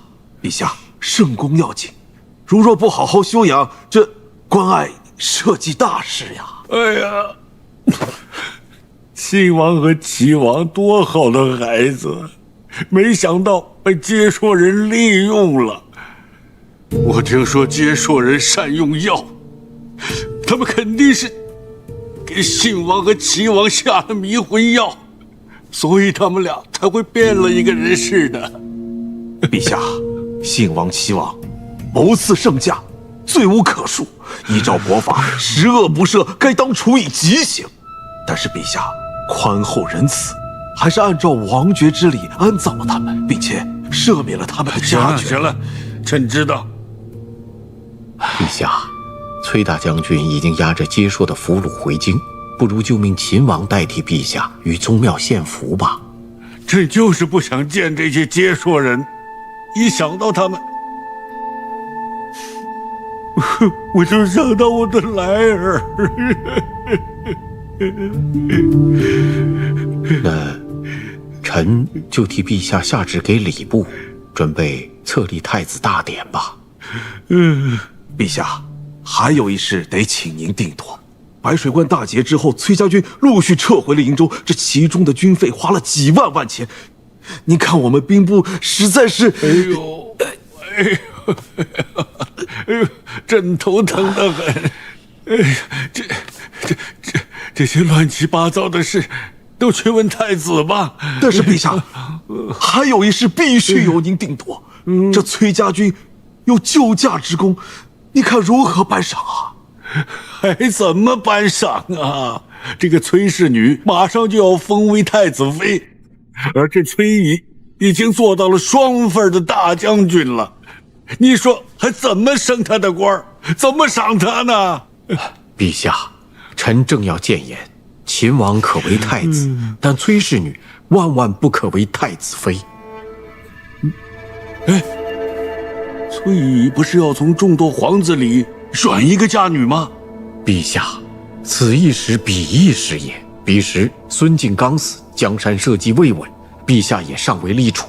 这崔家势大，又占据了东都，随时可以效仿孙敬之举，所以他才胆敢上书。要求择皇子为婿，但陛下也未曾答应啊，只是含糊其辞而已。顾相说的对，朕从来没有答应过他。他以为他上了奏书，这就必须依他。但是陛下，这恐怕有些不妥吧？陛下明鉴万里，所以当日才含糊其辞，有何不妥？崔氏女是万万不可为太子妃，武将跋扈，那崔乙性情骄纵，眼高于顶。况且崔家军上上下下都对其忠心耿耿，若为外戚的话，朝中是万难钳制。难道还要再养出一个孙敬来吗？顾相说的对，崔氏女绝对不能成为太子妃。但是陛下，太子对崔氏女一往情深，恐怕太子李逆还没成为太子呢。再说了，就算他是太子，他就能目无君父，抗旨不遵吗？哼，老百姓的婚姻也都是父母之命啊，媒妁之言。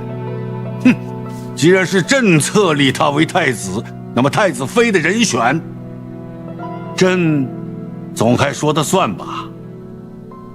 哼，陛下息怒，裴大将军也是私心猜度，其实太子也未必是执意要娶崔氏女。陛下说得对，太子呢就应该有君父之忧，为天下计，顾全大局。陛下所选定的储君，难道这点气度还没有吗？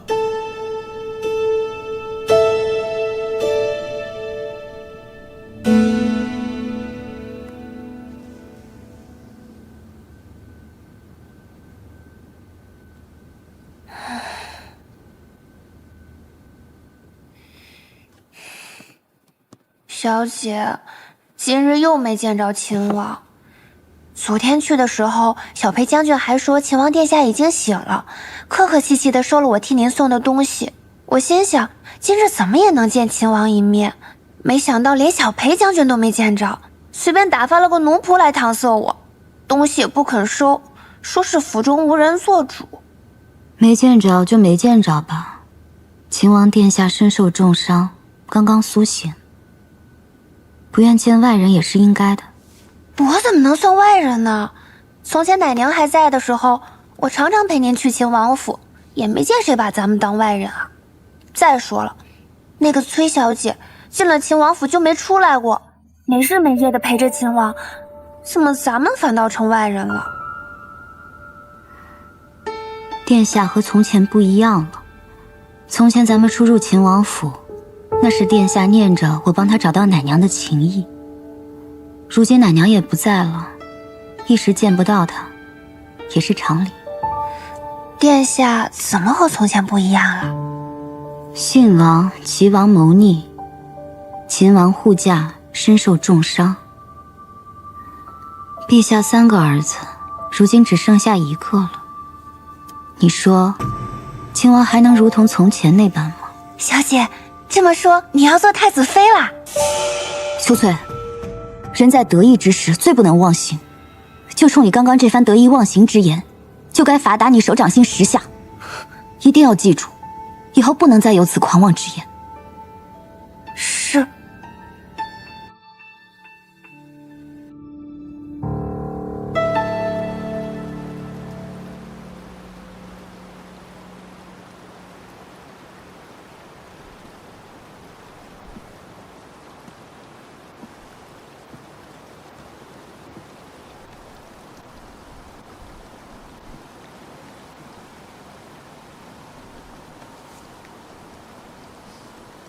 十七郎，天气凉了，我给你做件衣服吧。这府里还有这么多衣服呢。你以前总说我都没有给你做过什么，所以我想亲手给你做一件。来，给你量一下。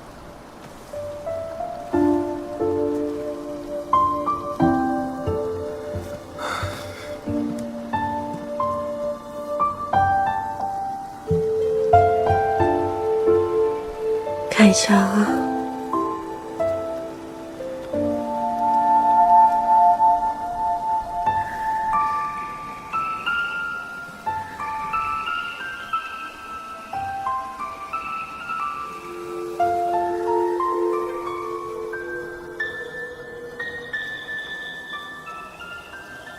你最近都瘦了呢。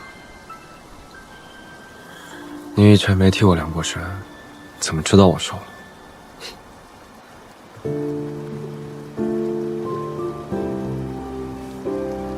我以前抱过你啊，所以自然是知道你瘦了。从来都没有抱过我，都是我去抱你。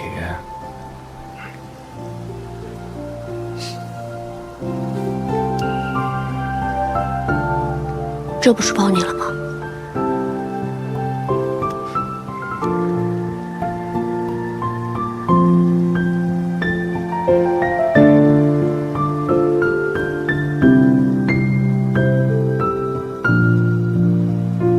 我给你变个戏法好不好？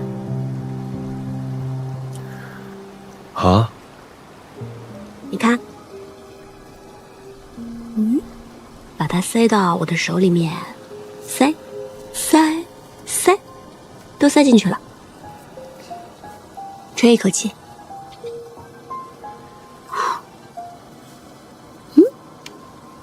看，你再吹一口气，看，没了。你看一下自己左边的袖子，有什么东西？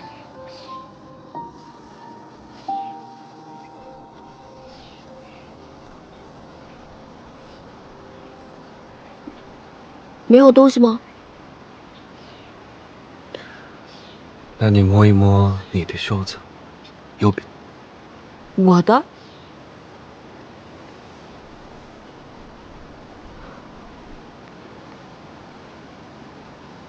命定的缘分，却错位的。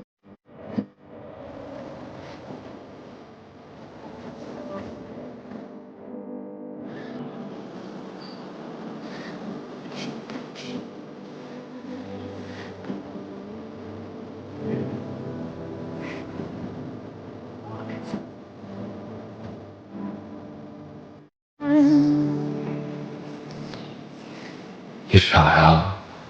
我可曾是斥候。你想借着给我量身，将发簪藏到我的袖子里？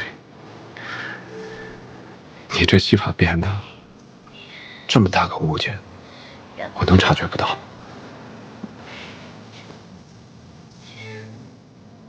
一圈一圈，你是唯一的誓言，心中不旋。你是很久的思念，是终点。为你愿放弃这世界，此生。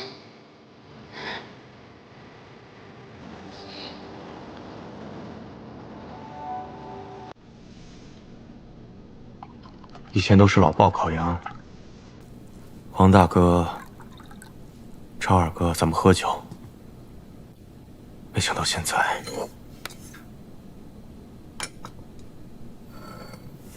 耳朵，你身上有伤，还是以茶代酒吧。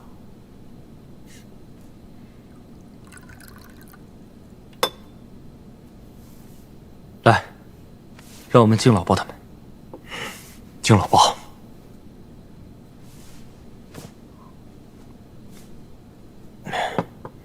其实这一次，殿下还没醒来的时候，我看到崔小姐十分的镇定，内心其实很佩服她。还有，特别要多谢桃子姑娘，要不是你在殿下身边天天施针，殿下还不知道什么时候可以醒过来呢。其实啊，也多亏御医他们开的方子十分对症，只是他们对治疗内伤不是很有经验。好在皇宫内堂的药材都十分精良，不然恐怕秦王也不会那么快醒过来。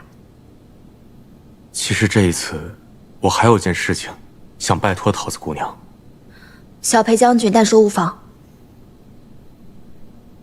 我想请桃子姑娘去劝一劝崔小姐，让她能劝一劝秦王殿下。现在朝中的诸臣皆以为秦王殿下必为太子，但是秦王殿下自己却不以为然。信王、齐王皆在谋逆中身死，朝局震动，群臣内心不安。但我是知道他的，他是想回劳兰关了。但是如果他现在不当这个太子的话，只怕乱局又起，天下难以太平。小裴将军的用心良苦，我都明白。只是我们家小姐特别有主意，方才那些话我也不好同她讲。其实最重要的是，这些毕竟还是秦王和我们家小姐自己的事儿。你说呢，耳朵？小裴将军，其实我跟桃子已经商量过了，十七郎和崔小姐的有些事情，我们不会再多嘴。就好像我跟桃子有些事情，我们也不会再跟他们说。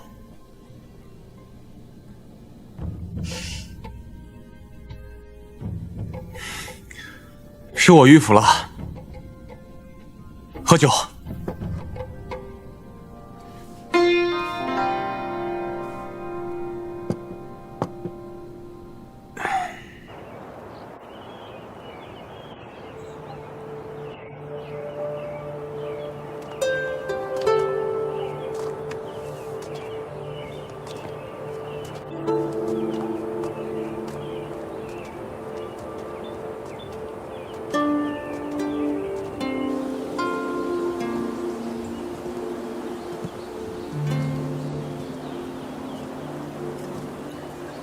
十七郎，我就不进去了。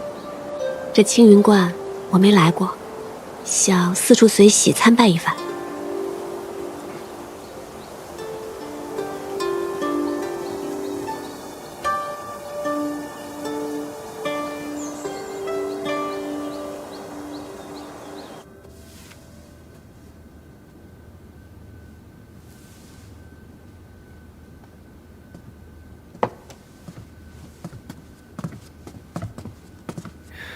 见过萧真人。殿下请坐。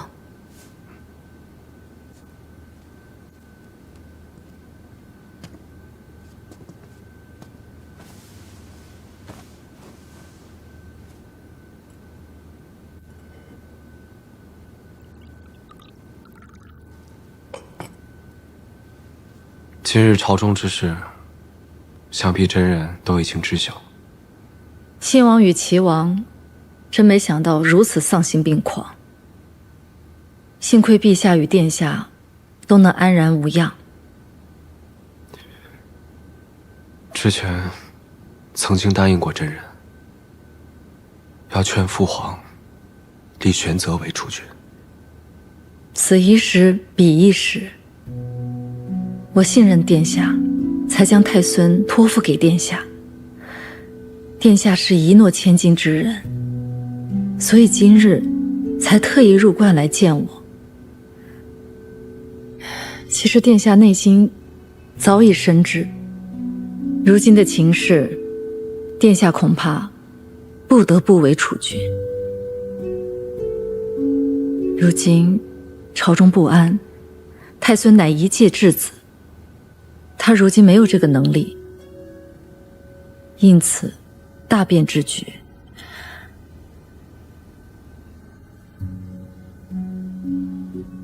我也明白殿下此时的心中是有万千恼恨，就如同我当日明明不愿做太子妃，却要假作欢欢喜喜地嫁入东宫。人生在世，有那么多不情愿之事，活在当下，顺势而为，落子无悔。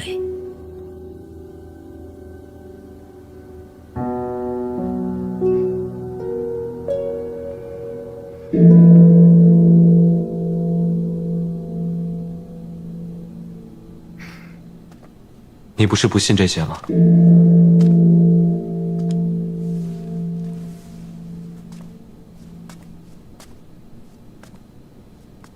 世间有万般不得已，人生譬如朝露，忍不住有所贪恋，有所求。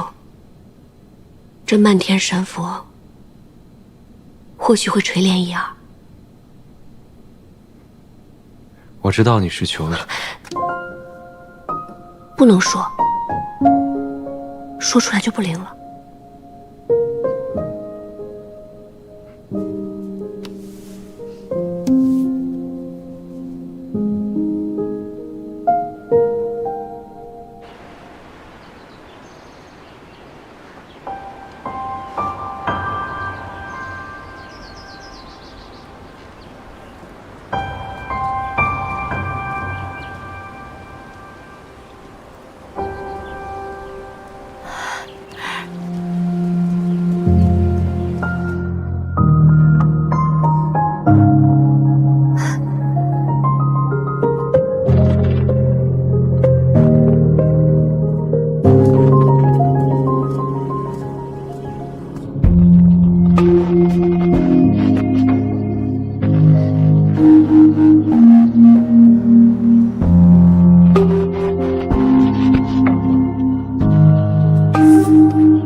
玄泽，母妃，我真的好想你呀，母妃。让母妃看看，玄泽，你还好吗？让你受委屈了，让你受委屈了，孩子。委屈你了，母妃，我好想你啊！我真的好想你啊！我再也不想离开你了。母妃也不会离开你了啊！母妃也再也不会离开你了。哭了，母妃。我再也不想和你分开了，母妃也再不和你分开。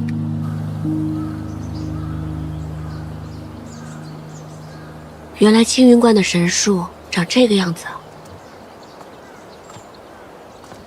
秦王殿下，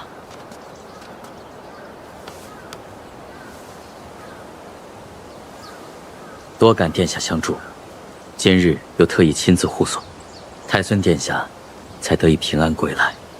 韩将军客气了，是礼是期，多感韩将军重意。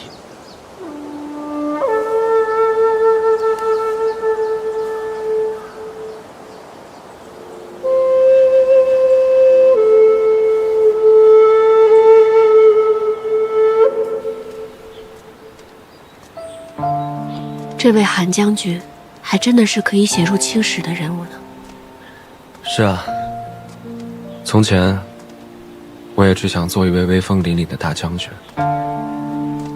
御敌于国门外，让敌人听到我的名字就闻风丧胆。秦王殿下的名头，倒是也可以指小儿叶帖呢。其实我心里知道，劳兰关是回不去了。我亲眼看着兄长们背叛父亲，其实他们都是死在对权力的渴求和无法控制的野心之下。之前我总是很想回劳兰关，现在我明白了，我想回的并不是劳兰关，而是想要回到过去那种简单的、没有心机的、开心的日子。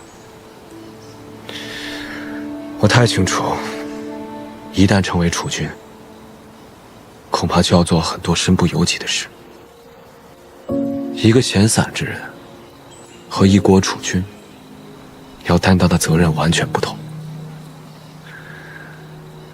从前我不知道，亦或是我知道，只是不愿意承认罢了。我阿娘死后的很长一段时间，我也什么都不想要，只想回到阿娘还在身边的日子。阿言，我心里其实都明白，你我所思所求，其实都是殊途同归。我们都想天下太平，百姓们不再流离失所，文官清廉，武官不惧死，所有人都能过上好日子。选择年幼，是无法担此重任。若他当处决，到亲政，还有漫长的10余年。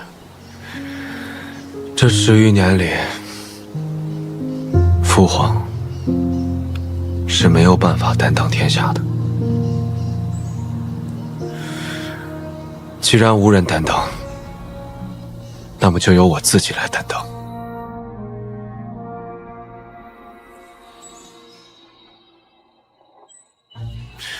赵家村，老包他们是回不去了。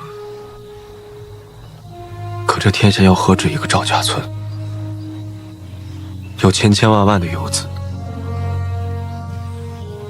更有千千万万因战乱分离的夫妻、父母、儿女。我深悔，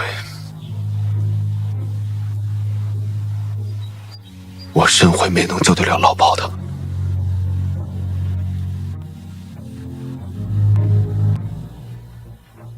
但我现在有个机会，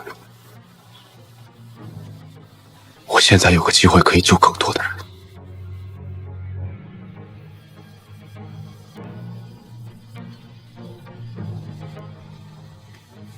我要救更多的人。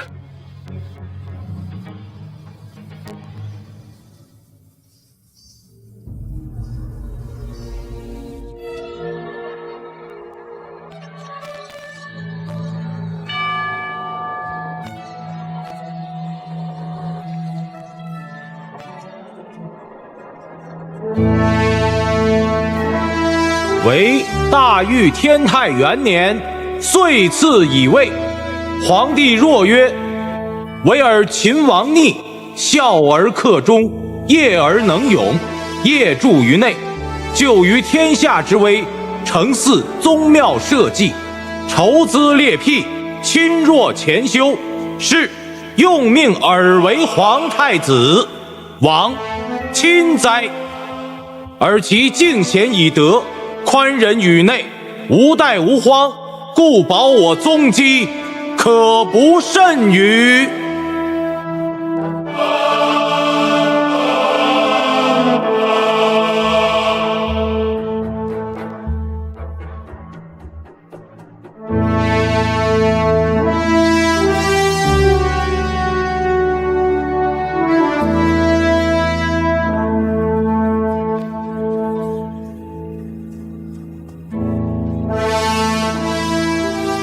谢陛下。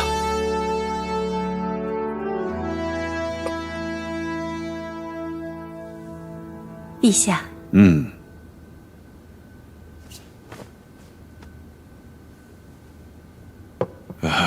陛下似乎闷闷不乐呀。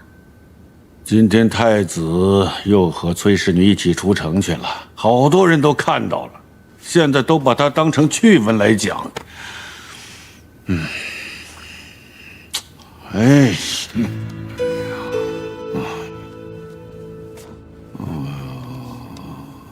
陛下明鉴，今时今日，确实不宜选崔氏女为太子妃。崔家势大，选这样一位太子妃，于太子无益，亦于朝局无益。将来，陛下必然要削弱裁撤崔家军，若崔氏为太子妃，定成阻碍。皇后说得对，说得太对了。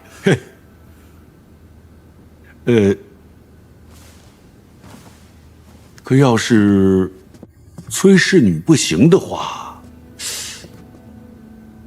那就得选一个出色的名门之女做太子妃。那日赐宴崔氏，我冷眼旁观，觉得故乡之女顾婉娘不错。嘿，皇后都说好，而且又是故乡的女儿，看来此女甚为出色啊！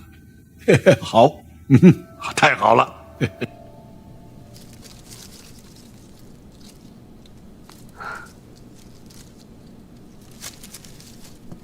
小姐，怎么了？三小姐的丫鬟春玲将我狠狠嘲讽了一番，说什么如今秦王每日与崔小姐同进同出，天下人皆知秦王要娶崔小姐了，又说崔小姐那么厉害，能文能武，小姐您就甭想想太子妃之位了，还说等崔小姐做了太子妃，就要好好看小姐您的笑话。那你怎么说？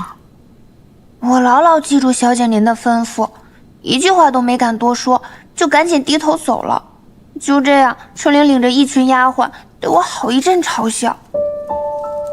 得意之时不忘形，失意之时不颓唐，这才是大家风范。再说了，与秦王同进同出，岂是闺秀应有的贞静之举？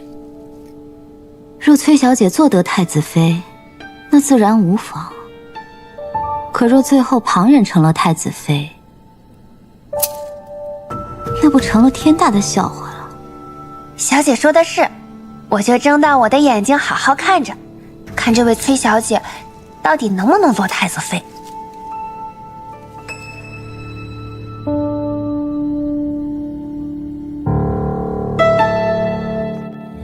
陛下，既已立太子，还望早日为太子殿下册立太子妃，早诞皇嗣，以固国本。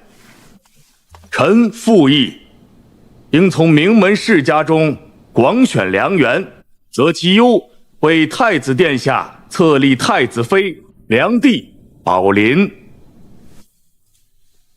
陛下，战乱始平，天下初定，儿臣觉得此时不应该广选良缘，惊扰民间。太子说的有理，这个时候大选良缘，甚为不妥。还是先册立太子妃吧。朕觉得故乡第六女甚是出色，可以选做太子妃。陛下，臣女德薄能显，岂能堪配太子？陛下，崔乙之女崔氏，陛下原属意以她做皇子妃，如今以她做太子妃，岂不是两全其美吗？裴卿此言差矣。崔乙狂妄，上了奏书，说要在皇子中挑选一个为婿。朕从未答应，朝臣们也颇多反对。再说，在这个时候以崔氏为太子妃，很不妥当。陛下圣明，崔乙自领崔家军10万众，气焰嚣张，此时万万不可再立崔氏女为太子妃，否则必成昼夜之患。臣附议，崔氏女万万不可册为太子妃。臣附议，臣附议，臣附议，臣附议，臣附议，臣附议，臣附议。陛下，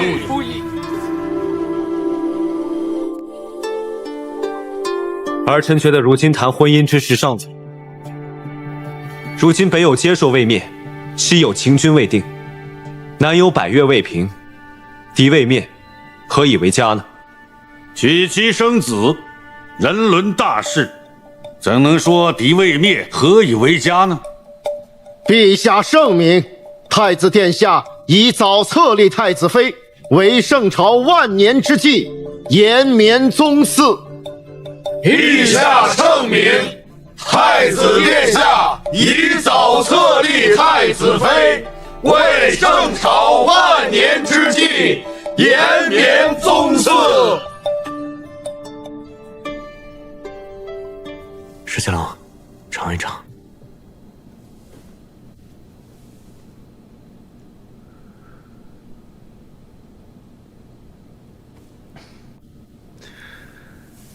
你这匆匆到这儿来，不光是为了讨碗茶喝吧？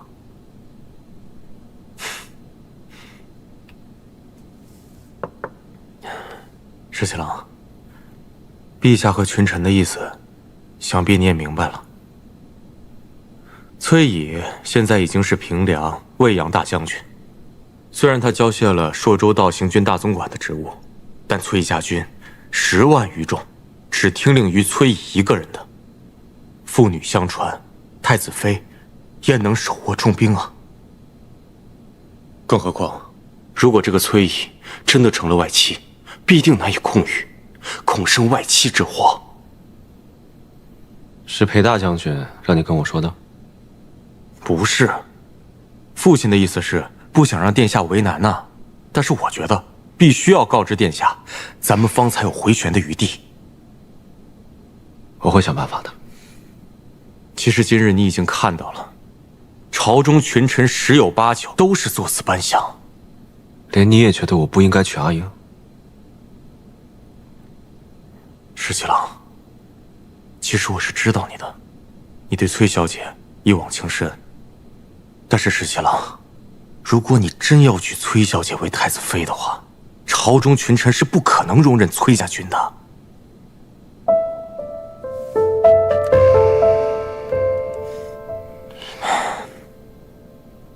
现在不比从前了，现在已经天下太平，裁撤各路兵马那是势在必行的事情。就连镇西军的部分冗员也已经在陆续裁撤了。其实你心里比谁都明白，崔家军不受朝中管辖，而且人数众多。如果现在裁撤，他们还可以解甲归田；倘若将来尾大不掉，后面不得不兵戎相见的话，那才是惨痛之极、无可救药的境况。必定会有两全其美之法。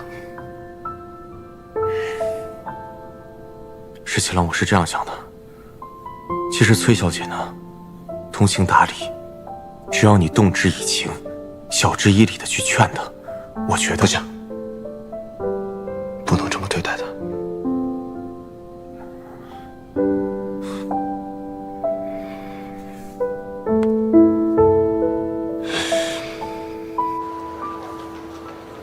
哎，饭早啊。小姐，这个点心还真是好吃哎，怎么吃都吃不腻。有一种很清淡的玫瑰香，还有荔枝的味道，确实不甜不腻。小姐，我跟耳朵都已经商量好了，之后呢，我们也要开一家这样的店，专门卖这种好吃的点心。是个好主意，等你的店开起来，我一定要第一个光顾。那你可得多买点哦。那还用说嘛，肯定买非常多。一会儿再帮我买一些玫瑰、荔枝、樱花酪，我要送人。小姐，你是不是要送给殿下？才不给他！不送给殿下，那要送给谁啊？保密。老有那么多小秘密。马步，稳住，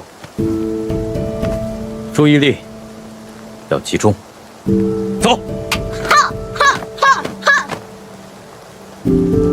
走。累吗？不累。再来。很好，再来。用力。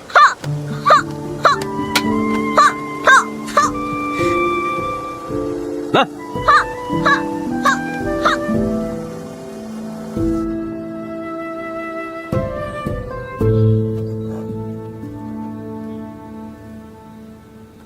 多亏崔小姐还想着我这方外之人，带着这么精美的点心来看我，也是想到太孙还是小孩子嘛，肯定爱吃此物，所以就特意送来了。殿下已经被册立为太子，玄泽也不再是太孙。崔小姐，今后莫要再作此称呼。是。说实话，这10余年来，未尝有今日之舒心。虽然这是方外之地，不染繁华，但就像是久归之人，思心甚喜呀。是，我看真人刚才看着玄泽的时候，满脸笑意，只觉得万事皆足。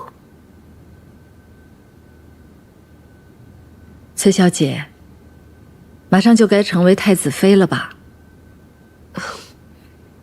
微微可知。太子与崔小姐两情相悦，崔小姐必会成为太子妃。只是，实不相瞒，我内心甚觉可惜。世人只知太子为储君，一人之下，万人之上；世人亦只知太子妃为储后，内命腹中，自皇后之下，最为贵重。可是哪有人知道，作为太子妃有万般难处啊！真人刚才说，这10余年来，未尝有今日之舒心。是啊，孙敬之乱时，我含垢忍辱，卧薪尝胆。可是我作为太子妃之时，又何尝有一日是随心所欲的呢？如果真做了太子妃，你就会失去自我。你的喜怒哀乐、所思所想都不重要了。你的命运和储君的作为、王朝的兴衰紧紧地附在一起，再也不能挣脱开了。太子妃的身份是荣耀，也是禁锢。真人当初心悦过贤太子吗？我若心悦过，难道这万般难处就不是难处了吗？许多事都是太子妃的职责所在啊。真人大义，确实无愧于贤太子。其实我所求，不过是无愧于心罢了。人生在世，最难的，就是无愧于心了。我与崔小姐只是寥寥数面之缘，今日是我话多了。真人外道了。大约从古至今，没有一位太子妃与另外一位太子妃做心腹之语，这是一段缘分。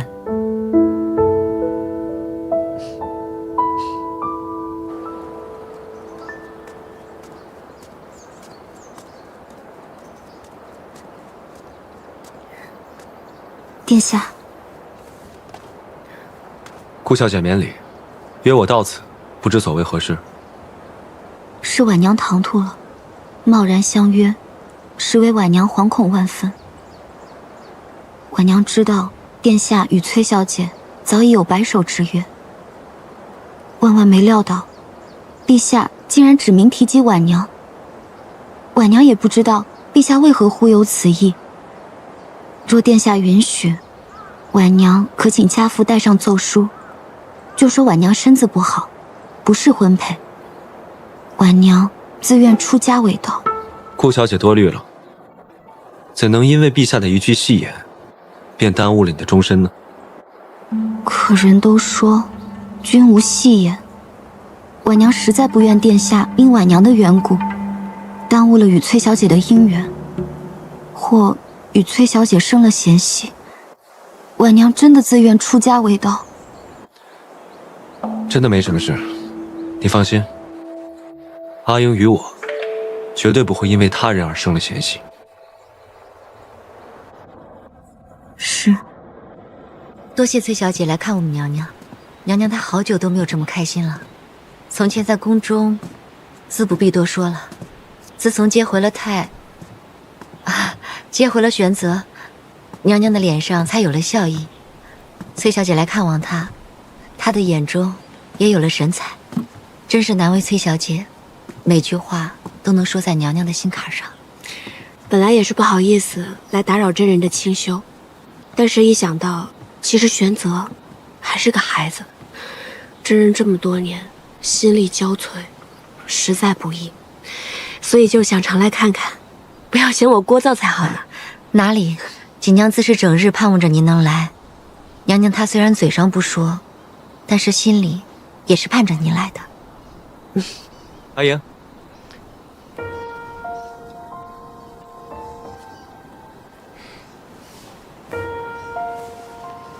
殿下来接崔小姐了，那就恕锦娘多揽不远送了。真人那儿之后要是缺什么，随时到府上来找我或者桃子都行。好。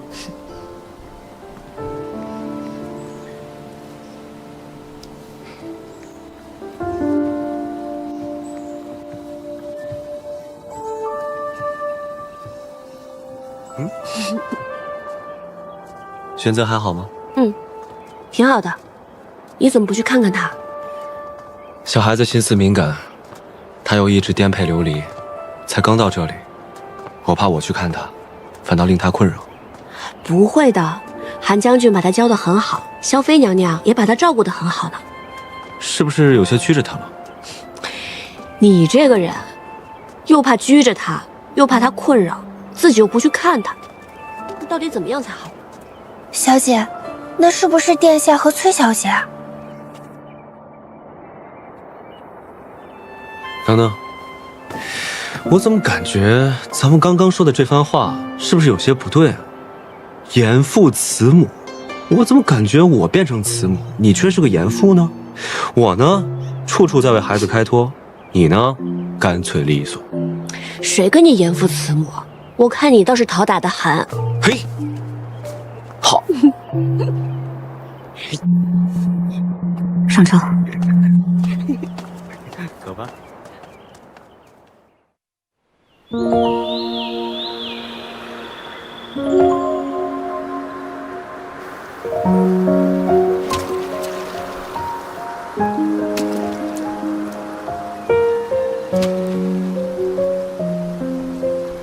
萧妃娘娘和玄泽总算是安定下来了。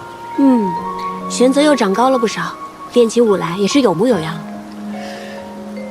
如今战乱初定，这天下就像孩子一样，需要慢慢养成，休养生息。我打算等到明年春上的时候，劝父皇减免赋税，那些无主的荒田，着人一一丈量，据登记，分发给贫苦之人。如此一来，百姓的负担必然会减轻不少。之前战乱四起，不少人原本都是善良的百姓，为了活命被迫落草为寇，还有不少流民在各处府州徘徊，时日一久，早晚会生祸患。是啊，我心中也在思量此事。像黄大哥他们，明明也是良善之人，却因为战乱和横征暴敛，被迫陷入入里。送你样东西。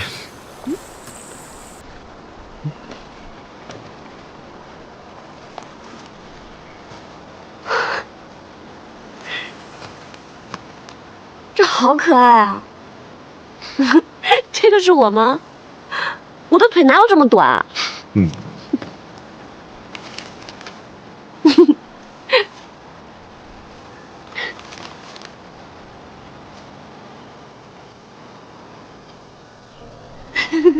这个是你，脸好圆。但我又不会画啊。这个针哪有这么大啊？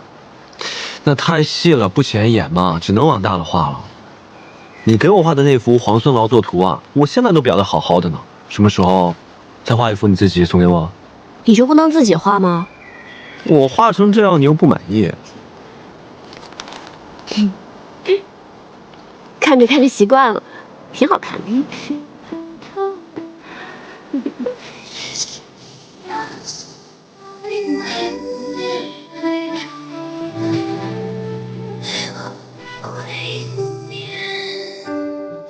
想说的话汇成话剧，你看这个，一阵一阵。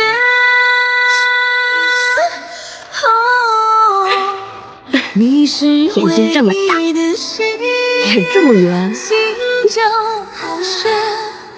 你是恒久的思念，始终不变。为你愿放弃。我把我们所有经历的事情都一一画了下来，这后面也留白了，就等咱们将来2个人一起画，好不好？嗯。这一生还很长呢，我们会遇到很多很多有趣的事情。画完一册，再画下一册，下一册画完再画下下册。等咱们将来老了呢，一页一页的翻看，多有意思。嗯。画卷，一卷一卷。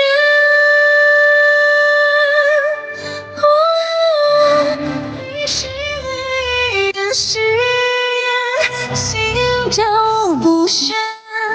你是永恒的心，不弃不变。历经千帆也不离散。天地为鉴。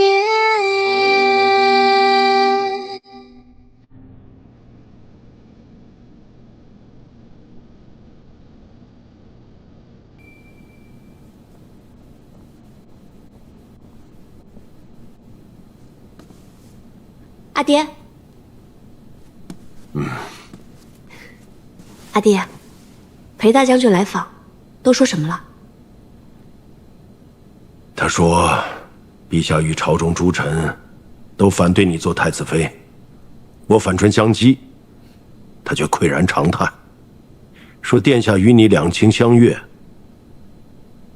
像他那样的老头子，难道想傍他鸳鸯？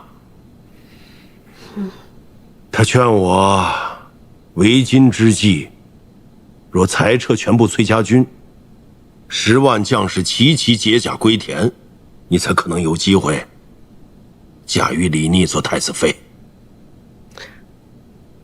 不过阿爹，现在天下平定，朝廷肯定是想裁撤兵马，镇西军自不必说了，咱们崔家军肯定是首当其冲的。若不是接受偷袭白水关，估计朝中会更快裁撤咱们全部崔家军。阿爹，现在县府已闭，不然您还是快点回瀛州吧。您这样久担京都，于崔家军于朝廷都一生变故。若是朝廷真的有意要撤裁咱们崔家军，我真的担心有人会对阿爹不利。那你呢？你不跟阿爹一块回去啊？我要是跟阿爹一起走，必定会有一番猜忌的。我就留在荆州吧，也没什么大碍。哼，说来说去，你就是为李逆那小子。阿爹，您不是总骂他傻吗？他既然那么傻，那女儿就留下来帮他一把。哼，女生外向，什么时候见你这般回乎爹爹了？都成天惦记着要帮一个外人。依我看呢，我真想狠狠地揍他一顿才解气。好了，阿爹，别生气了，来喝杯茶。人家现在都是当太子的人了，您这样还要抽他一顿，那您也别想脱身走了。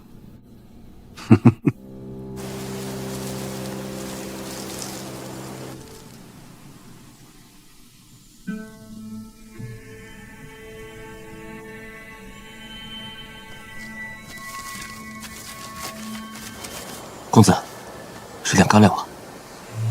我不饿，你吃吧。我也不饿。公子，你服了接说的药，若是不按时再服药的话，就会筋骨寸断而死。咱们还是得想办法回接说去。乌洛首领把他最信任的神剑队都交给了我，但却全军覆没。如今李密倒是坐上了太子，我绝不会让他和阿莹在一起。看来得冒险入京一趟了。公子的意思是，孙敬留下来的那个人，这一次不得不用了。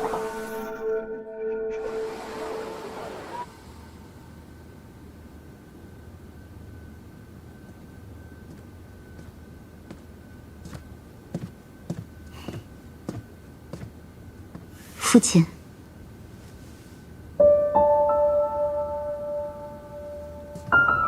父亲。哦，婉儿来了。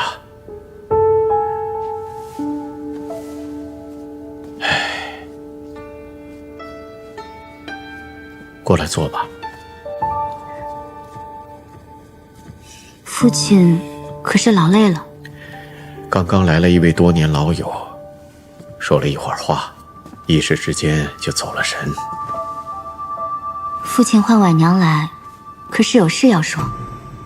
是啊，如今这朝廷上上下下对册立太子妃一事纷扰不断，想必应该是父亲的手笔。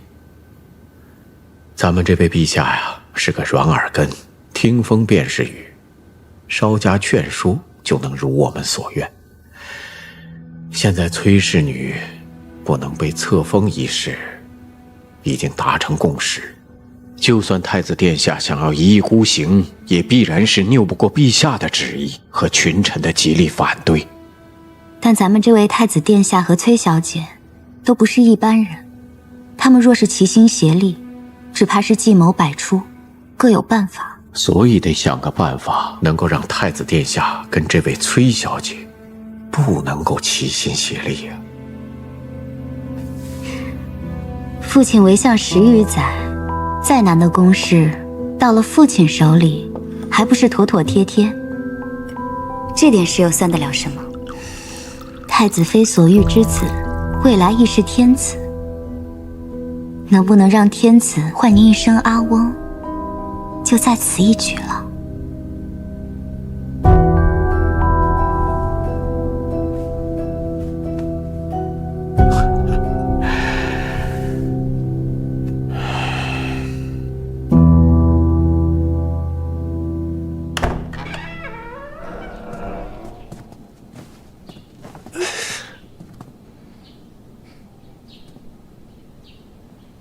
你怎么穿成这样躺在这儿？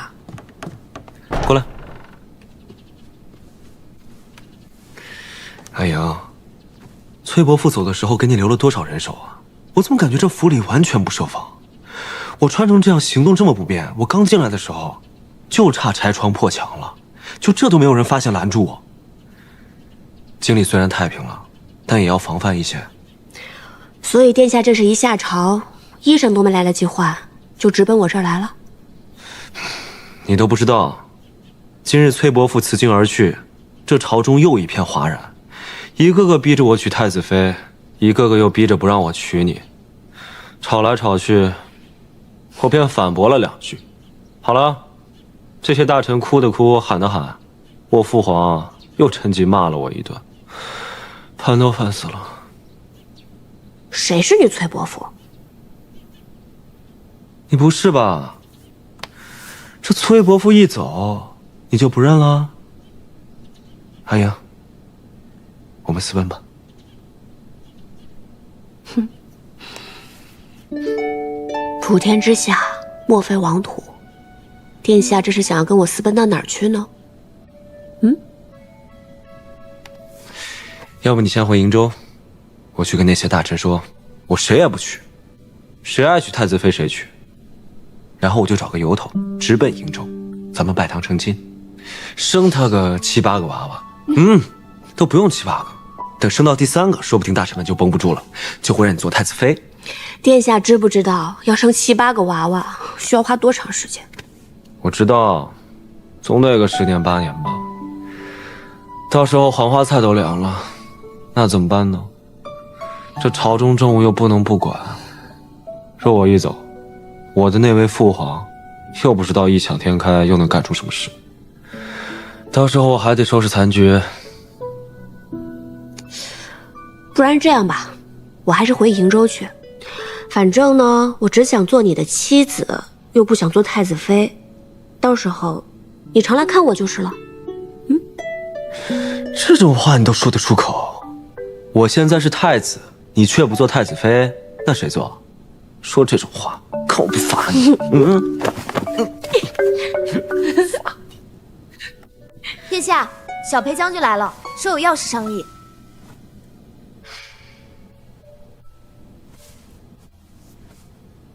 走。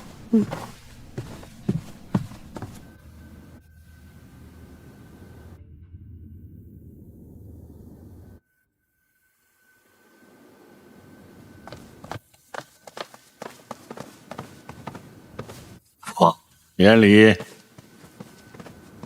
带人犯。